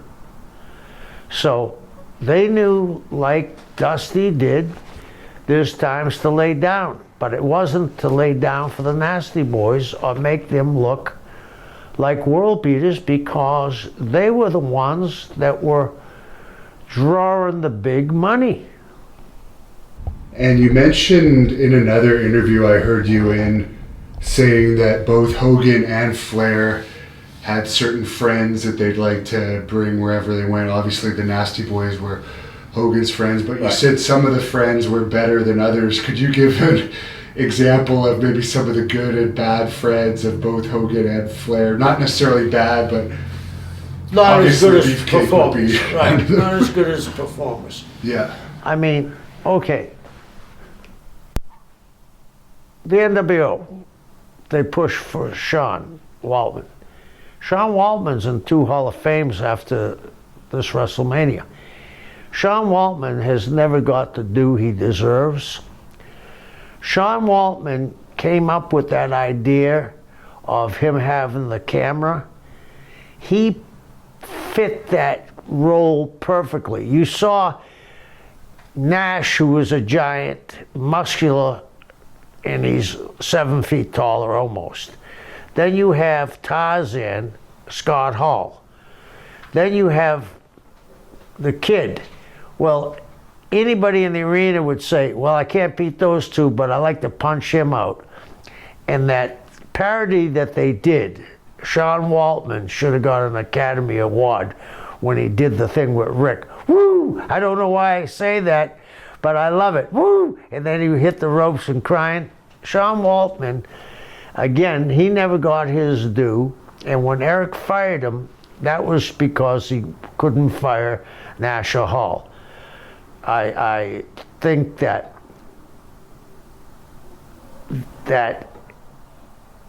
if the stars were aligned perfectly for Nash and Hall to come in, the other thing was I put all the heat on them that I actually had baby faces coming to me and say, you know, they're working for Vince and you're killing us with these guys. I said, oh, okay. I mean, up until that time, it was a babyface territory. When these guys came in, everybody forgets that when Hogan turned heel, that ring filled up with trash. It was big time heat. They saved Hogan's career. I remember when they did those black and white interviews, and they were, you know, I watched those interviews, right? Nash and Hall could have buried Hogan because they were much cooler at the time. They stood back and let Hulk be Hulk. They revived Hulk.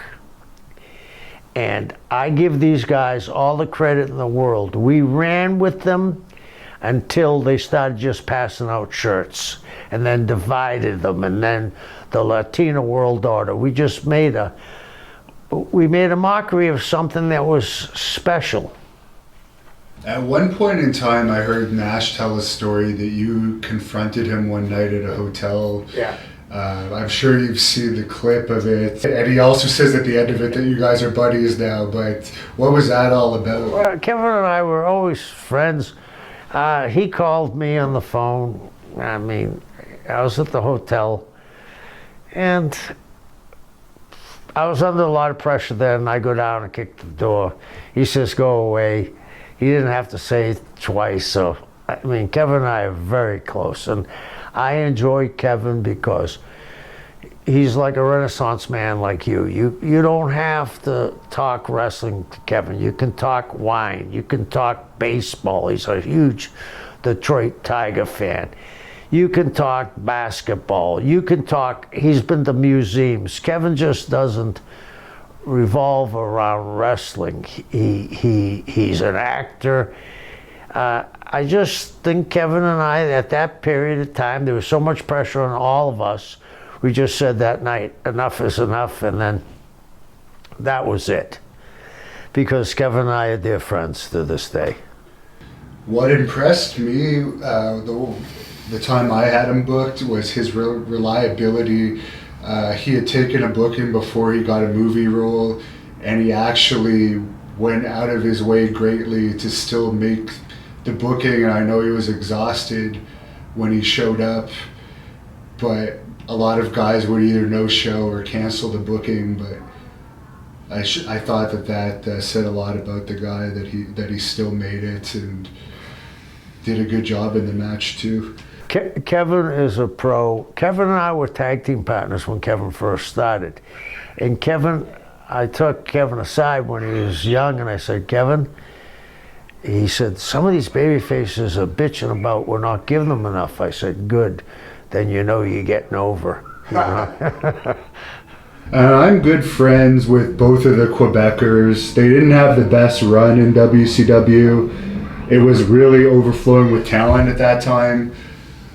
Colonel Parker told me a story about some issues that may have possibly happened with the Quebecers in WCW. I'm just wondering. What were the issues?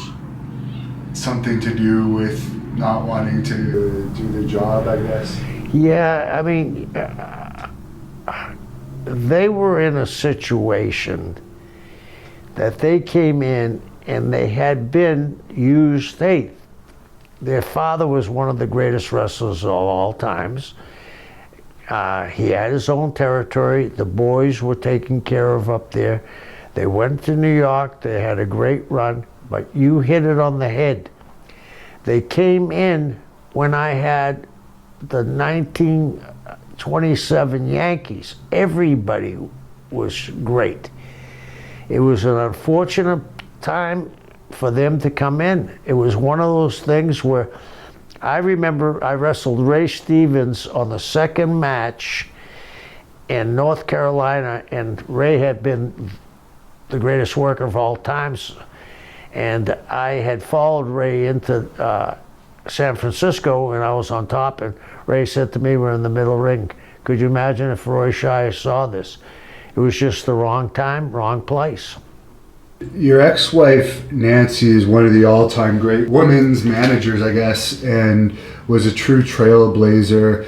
And unfortunately, due to circumstances, she'll probably never be in the Hall of Fame. She definitely probably deserves to be in there. What are your thoughts on if they'll ever put her in the WWE Hall of Fame? And I'm sure that you feel the same way. She was your manager for a long time. Well, I don't know if they'll ever put her in Hall of Fame, but she was very instrumental in drawing the biggest house in the history of Hawaiian pro wrestling, Polynesian pro wrestling.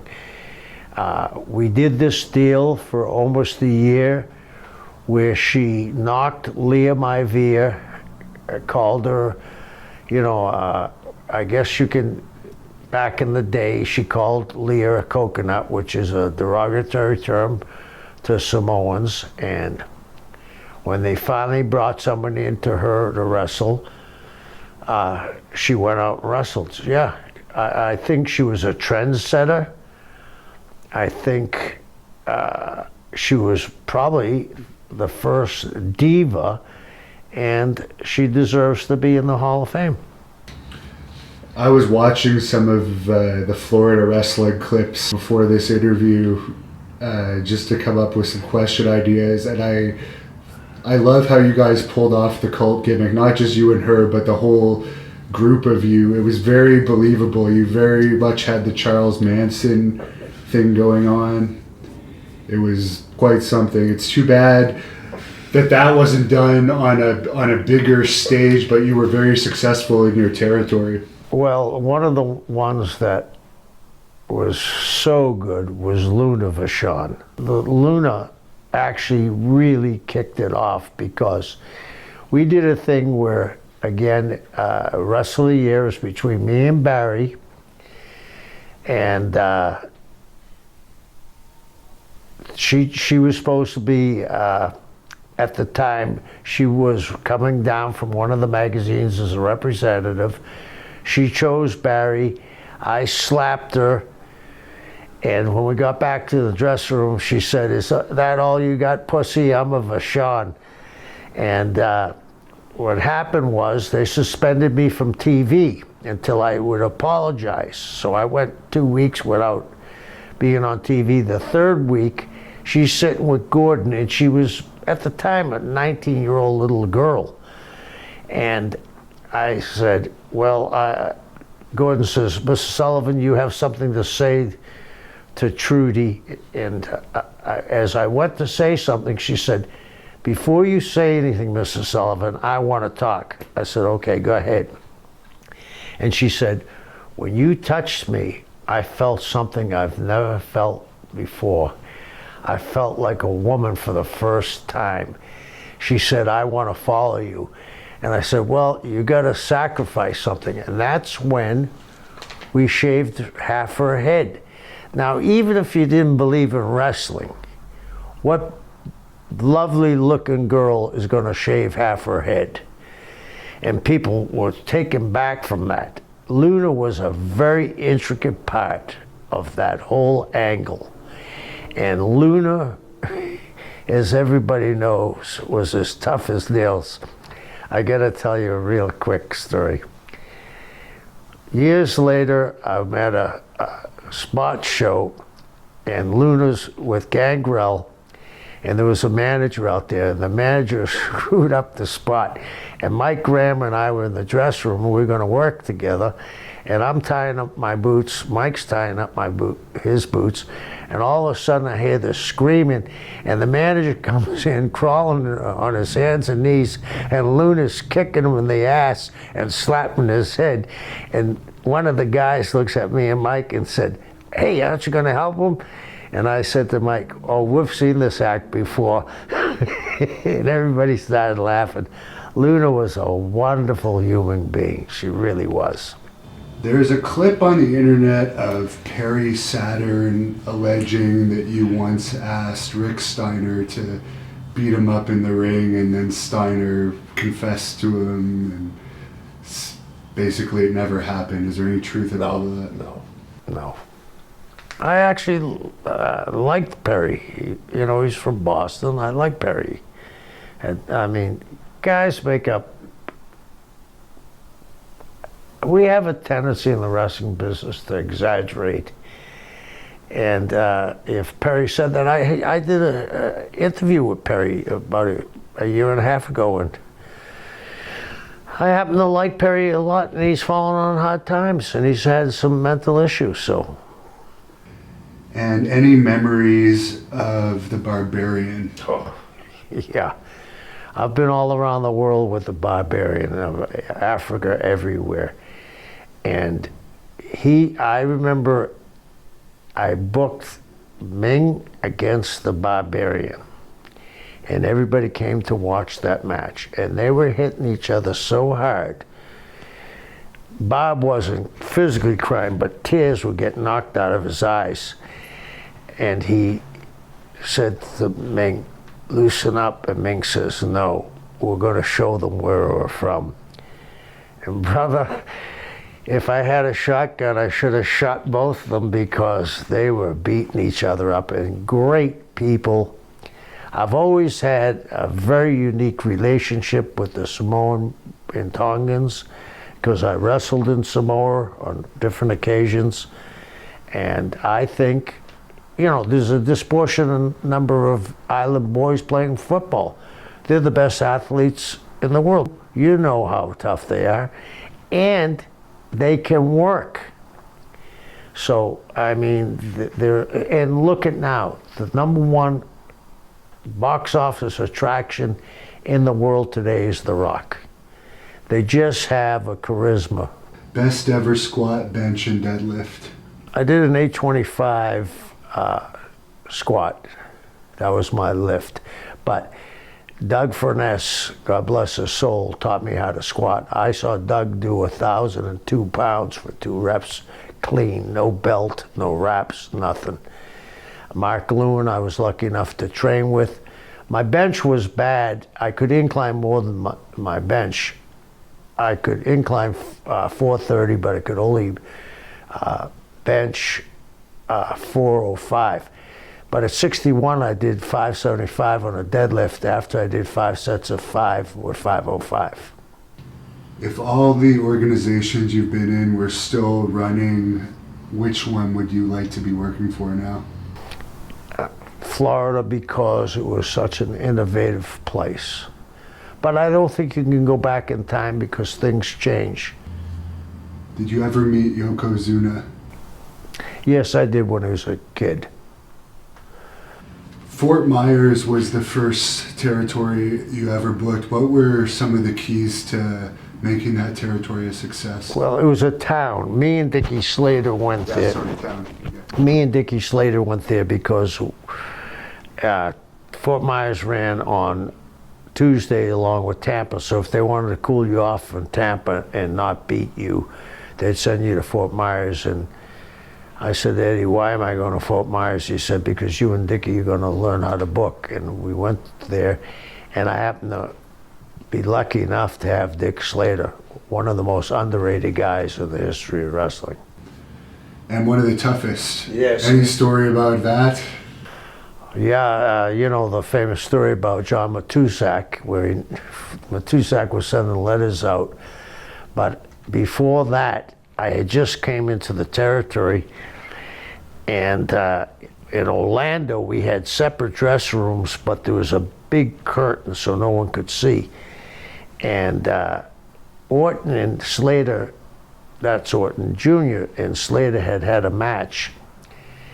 And I was in the hallway getting ready for my match, and they got in an argument, and Dickie said, "Hey, you didn't sell out for me out there." He said, "Well, if you did something I could have sold, I would have." Dickie hit him with one punch, blew the door open, and old man Orton started to get up, and he said, "You better sit down." And that was it. I mean, Dickie was, you know, he got a chance to play for the Dolphins. He was an amateur wrestler, great football player, until he had his accident where he landed on his head with Terry Funk and Tully Blanchard. He was booking 3 territories at the same time. He was a brilliant, brilliant guy. Will Brady come to the Bears?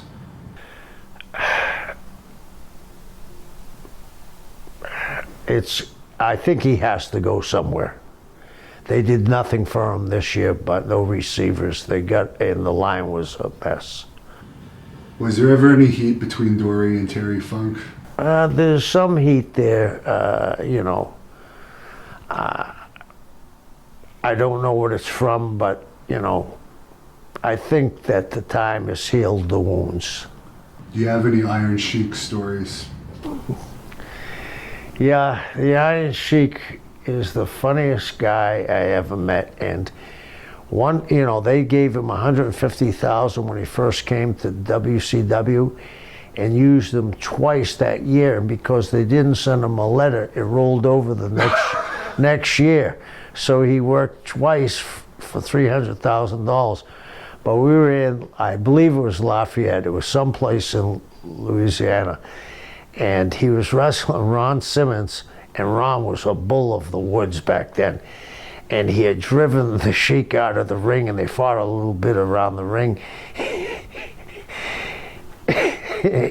And Ron rolled back in the ring, and somehow the Sheik had stepped on a chair, and it got caught on his ankle, and he was trying to kick the chair off, and you know, he's swearing, everybody can hear him in the building, "You jabroni," and he starts spinning around, and he's spinning around like a top, trying to kick off the chair, and he falls through three rows of chairs, and he's still swearing. He comes in the ring. Oh, he's a trip. I love him to death. I just saw him lately. Wonderful guy. Memories of teaming with Tony Atlas. Oh, Tony was an animal. I used to train with Tony in the gym. And one day he had 505, and he said, "I'm going to get 5 reps. Spot me." And I said, "What am I going to do? Call a tow truck if I can't pick it up?" Did you ever do steroids in your career? Yes. Yes. Any memories of TNT? Kenny G, aka Kenny Garrett. Obviously not. No. Favorite rib that you've seen? Favorite rib that I've ever seen? The Briscoes. I got Ricky Martel booked in Florida when I was in Calgary. And I got him booked in Florida, and he was riding with the Briscoes, and we used to go down Highway 66, and not 66, Highway 6, and to Yeehaw Junction, and there was nothing on that road but a Stuckey's before you got on the interstate. So they said, "Hey, we want to pull a rib. Ricky, get in the trunk naked, and we're going to beep the horn, and you jump out of the car and you scare the guys. It'll be a great rib." So Ricky did. Well, they pulled off, and they pulled up to the Stuckey's, backed up to it, beeped the horn. The Stuckey's is crowded. Beep the horn, Ricky jumps out, and they take off. He's running down the road, they had it set up. Someone picked them up down the road about a mile later. Ricky was one of my favorite people too. Were you around with that story with Mike Rotundo when his balls got ripped off? Yeah. Can you explain that? I never heard. He was drunk and they were climbing over a fence to go to a pool. And, you know, they had the spike fences back then, right? You know, the chain link fence. And he slipped and got caught on it. Woof. Are you related to a John Sullivan?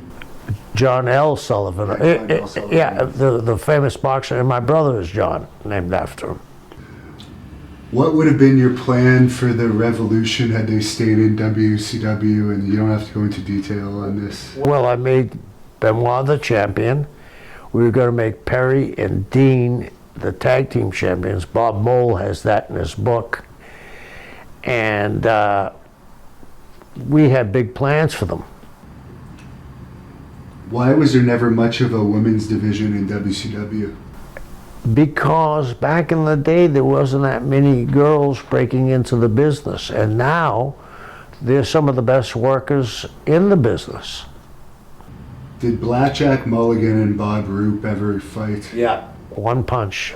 Mulligan was a one-punch guy. He had hands like a catcher's mitt. He knocked Roop out with one punch. Teaming with Ken Lucas, any stories from that? Ken Lucas. I learned more from Ken Lucas in 9 months as a babyface. And the other guy that's a carbon copy of Ken Lucas is Ricky Morton. And Ricky will tell you that. If you ask Ricky Morton who's the greatest babyface he ever saw, it's Ken Lucas. Ken never got the recognition he deserved. Was Time Warner as hard to deal with as Bischoff and Vince Russo claim? Yes, yes. Not so much Time Warner. It was when AOL came in. AOL came in, and I remember there was a guy named Blair Underwood, not the actor or singer. He was the acquisition guy. He came to me and said, Kevin, I checked your contract, and it's on Bill's desk. You're going to get a 3-year extension, but you're not going to be here that long. I said, why? He said, because Time Warner is going to have a guy in your room telling you what to do. And first week I come, after they do it, I looked at Keith Mitchell rather, and I said, Keith, who's this guy? He said, I don't know, he's from Time Warner, I guess. Next week he says, you can't use the word foreign object, it's an international object.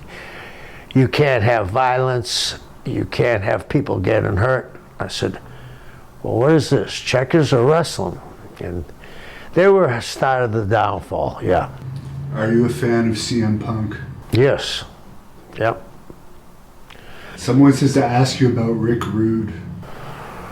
Rick Rude was a dear friend of mine. He came to one of my birthday parties, and when I was booking in for Mario Savoli, we used to have a little segment called Wrestling Update, and when he won the championship when World Class broke away from the NWA, we said we'd like to send a congratulations to Rick Rude. And Rick was a nice guy, and he respected me because him and Flair got into a real altercation, and I was lucky enough to be there. And Mean Gene, God rest his soul, said, I think you're the only guy Rude would have listened to. So, were you there for the Eric Watts thing, or was that during your time you were outside of WCW? that was the time I was outside. I never was there when Bill was there. And how did you become part of the Legend of Mickey Dodge National Geographic show? It was funny. Mick lives over there in the woods. There's 1,000 Vietnam vets, former Vietnam vets living there. And he would come over to my island and he would give seminars on training. And 2 of the girls that he gave seminars to were involved in TV. And they got the pilot shot, And he came over to me one day and said, "I'd like to have you on the show." So I had a great time. It's a beautiful part of the state. I mean, it's beautiful. It's desolate. I mean, it's great. Weirdest celebrity encounter? Weirdest celebrity encounter? Dennis Rodman. Who's easier to deal with, Juventud Guerrera or Conan? I already know the answer to this. Conan. How did you like Juventud? That's my question. Juventud was a nice enough guy if he was in that group of his guys. Once he got out of that group, he kind of drifted off. I mean, you know, the famous thing in Australia. Were you there for that? No. Where he got naked and was running down the street. So He assaulted a female police officer. Yeah, not a nice thing to do. A fan asked this question. This was going to be one of my questions. Memories of the Honky Tonk Man, your former tag team partner. I had a good time with Wayne. We were tag team partners in Memphis, then we were tag team partners in Knoxville. If you had told me when he was Wayne Ferris that he'd become the Honky Tonk Man, I would have said you're crazy. And he's the greatest intercontinental champion of all times. As a Boston sports fan, how good was Larry Bird in his prime? Bird and Magic saved the NBA. Were you paid after WCW released you in 2001? Yes. Any funny Dusty Rhodes stories? Yeah, Dusty could be a trip. I mean, Dusty had a great sense of humor. He could make fun of himself at certain times. I had a wonderful time with Dusty. He certainly helped my career, and I miss him to this day. How was Vampiro to deal with? He's a nice guy, but he's in a different level because I think he spent so much time in Mexico. Their business is different, and I think he was very protective of, and paranoid a little because of how Mexico is, being an American or North American anyway in Mexico. What are your thoughts on the whole Jim Cornette thing with NWA? How did they let that slip? If they're so mad about it, 6 weeks later, they miss it and nobody stood up. One of the things that I pride myself on, when I make a mistake, I'll admit my mistake. Whoever let that slide, it ain't Cornette's fault. 6 weeks, they never looked at it, or the day he said it, no one ever said, "Whoa, Jimmy, maybe we went a little too far with that." Do you think the XFL is going to be a success? It's going to be hard. It's going to be very hard. I mean, can you watch football year round? I don't think so. It's been tried a bunch of times. You know, what was that one before that? The USFL. There's been that other one, that American Association of Football last year.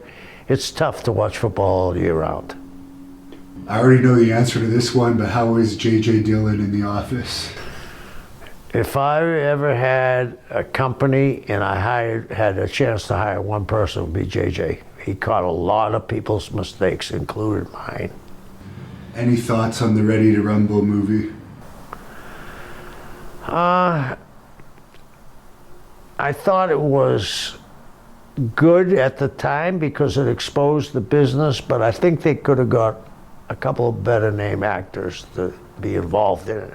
Not that those guys didn't do a good job, but you know, a couple of cameo appearances by somebody. Thoughts on the Von Erichs? Oh, they were over like, you know, the Beatles.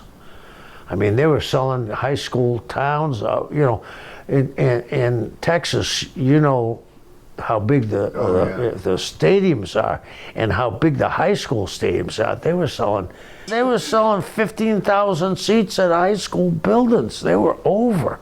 Randy Savage, how was he to work with? I loved Randy. Randy and I were good friends. We were in a bodybuilding contest. He was in the novice and I was in the open. And I told him how to draw abs on his stomach. Now, speaking of bodybuilding, someone wanted to know your thoughts on today's bodybuilding. I think it's met its peak and it's kind of on a slide, you know, after Ronnie Coleman. And last question, I'll ask for the fan questions, but how old is your youngest son? My youngest son is 31. Is he ever going to get into the business? No. Now, Vader told me in an interview that I happened to look at again recently that he beat up Steve Regal pretty badly in the ring at one point. Do you have any recollection of that? I think I would have recollection of that, and I would question that, highly question that. What was your connection with Kimbo Slice? I've heard you talk about that. Kimbo was a Kevin Sullivan fan. I mean, I actually went and wrestled in Liberty City, and I was the only Caucasian that was on the card, and Kimbo was there. And he always would plug me. I thought he was a very nice guy. What was that relationship with Ring of Honor all about that you had for a brief period of time? It was Steve Corino brought me in. He wanted to be the booker, and we were going to redo me, Curtis, in the Purple Haze with, I was going to be Curtis, he was going to be me, and BJ was going to be Mark. Now you're managing the Blood Hunter tomorrow night against Sabu. By the time this shoot interview comes out, we're already going to have posted that match here on the Hannibal TV. Do you think this is going to be a one-time thing, or are we going to see you managing again? I would certainly love to manage this guy. He's an athlete. It's something the business needs. He's violent, is something the business needs. He's aggressive, it's something the business needs. And he has mixed martial arts background, something the business needs. The only other guy that can compare him to a mixed martial arts expert is Brock. So maybe we're going to see another Brock Lesnar, but only more vicious. Is there any way people can contact you to book you, or fans can follow you on social media? I'm pretty sure you don't have any, but things may have changed. Yeah, they can book me through Hannibal. Very good. And we are on Twitter at the Hannibal TV, or you can message me on Facebook, anyone listening to this, Devin Hannibal Nicholson. Thanks a lot for speaking to us for the third time, Mr. Sullivan. Any closing remarks? Yeah, enjoy the wrestling that we're seeing today, and we'll see more progressive wrestling, I think, with guys like the Blood Hunter, and I'm looking forward to tomorrow night. This is your chance. The only thing you have to realize with War Beast, all violence is legal!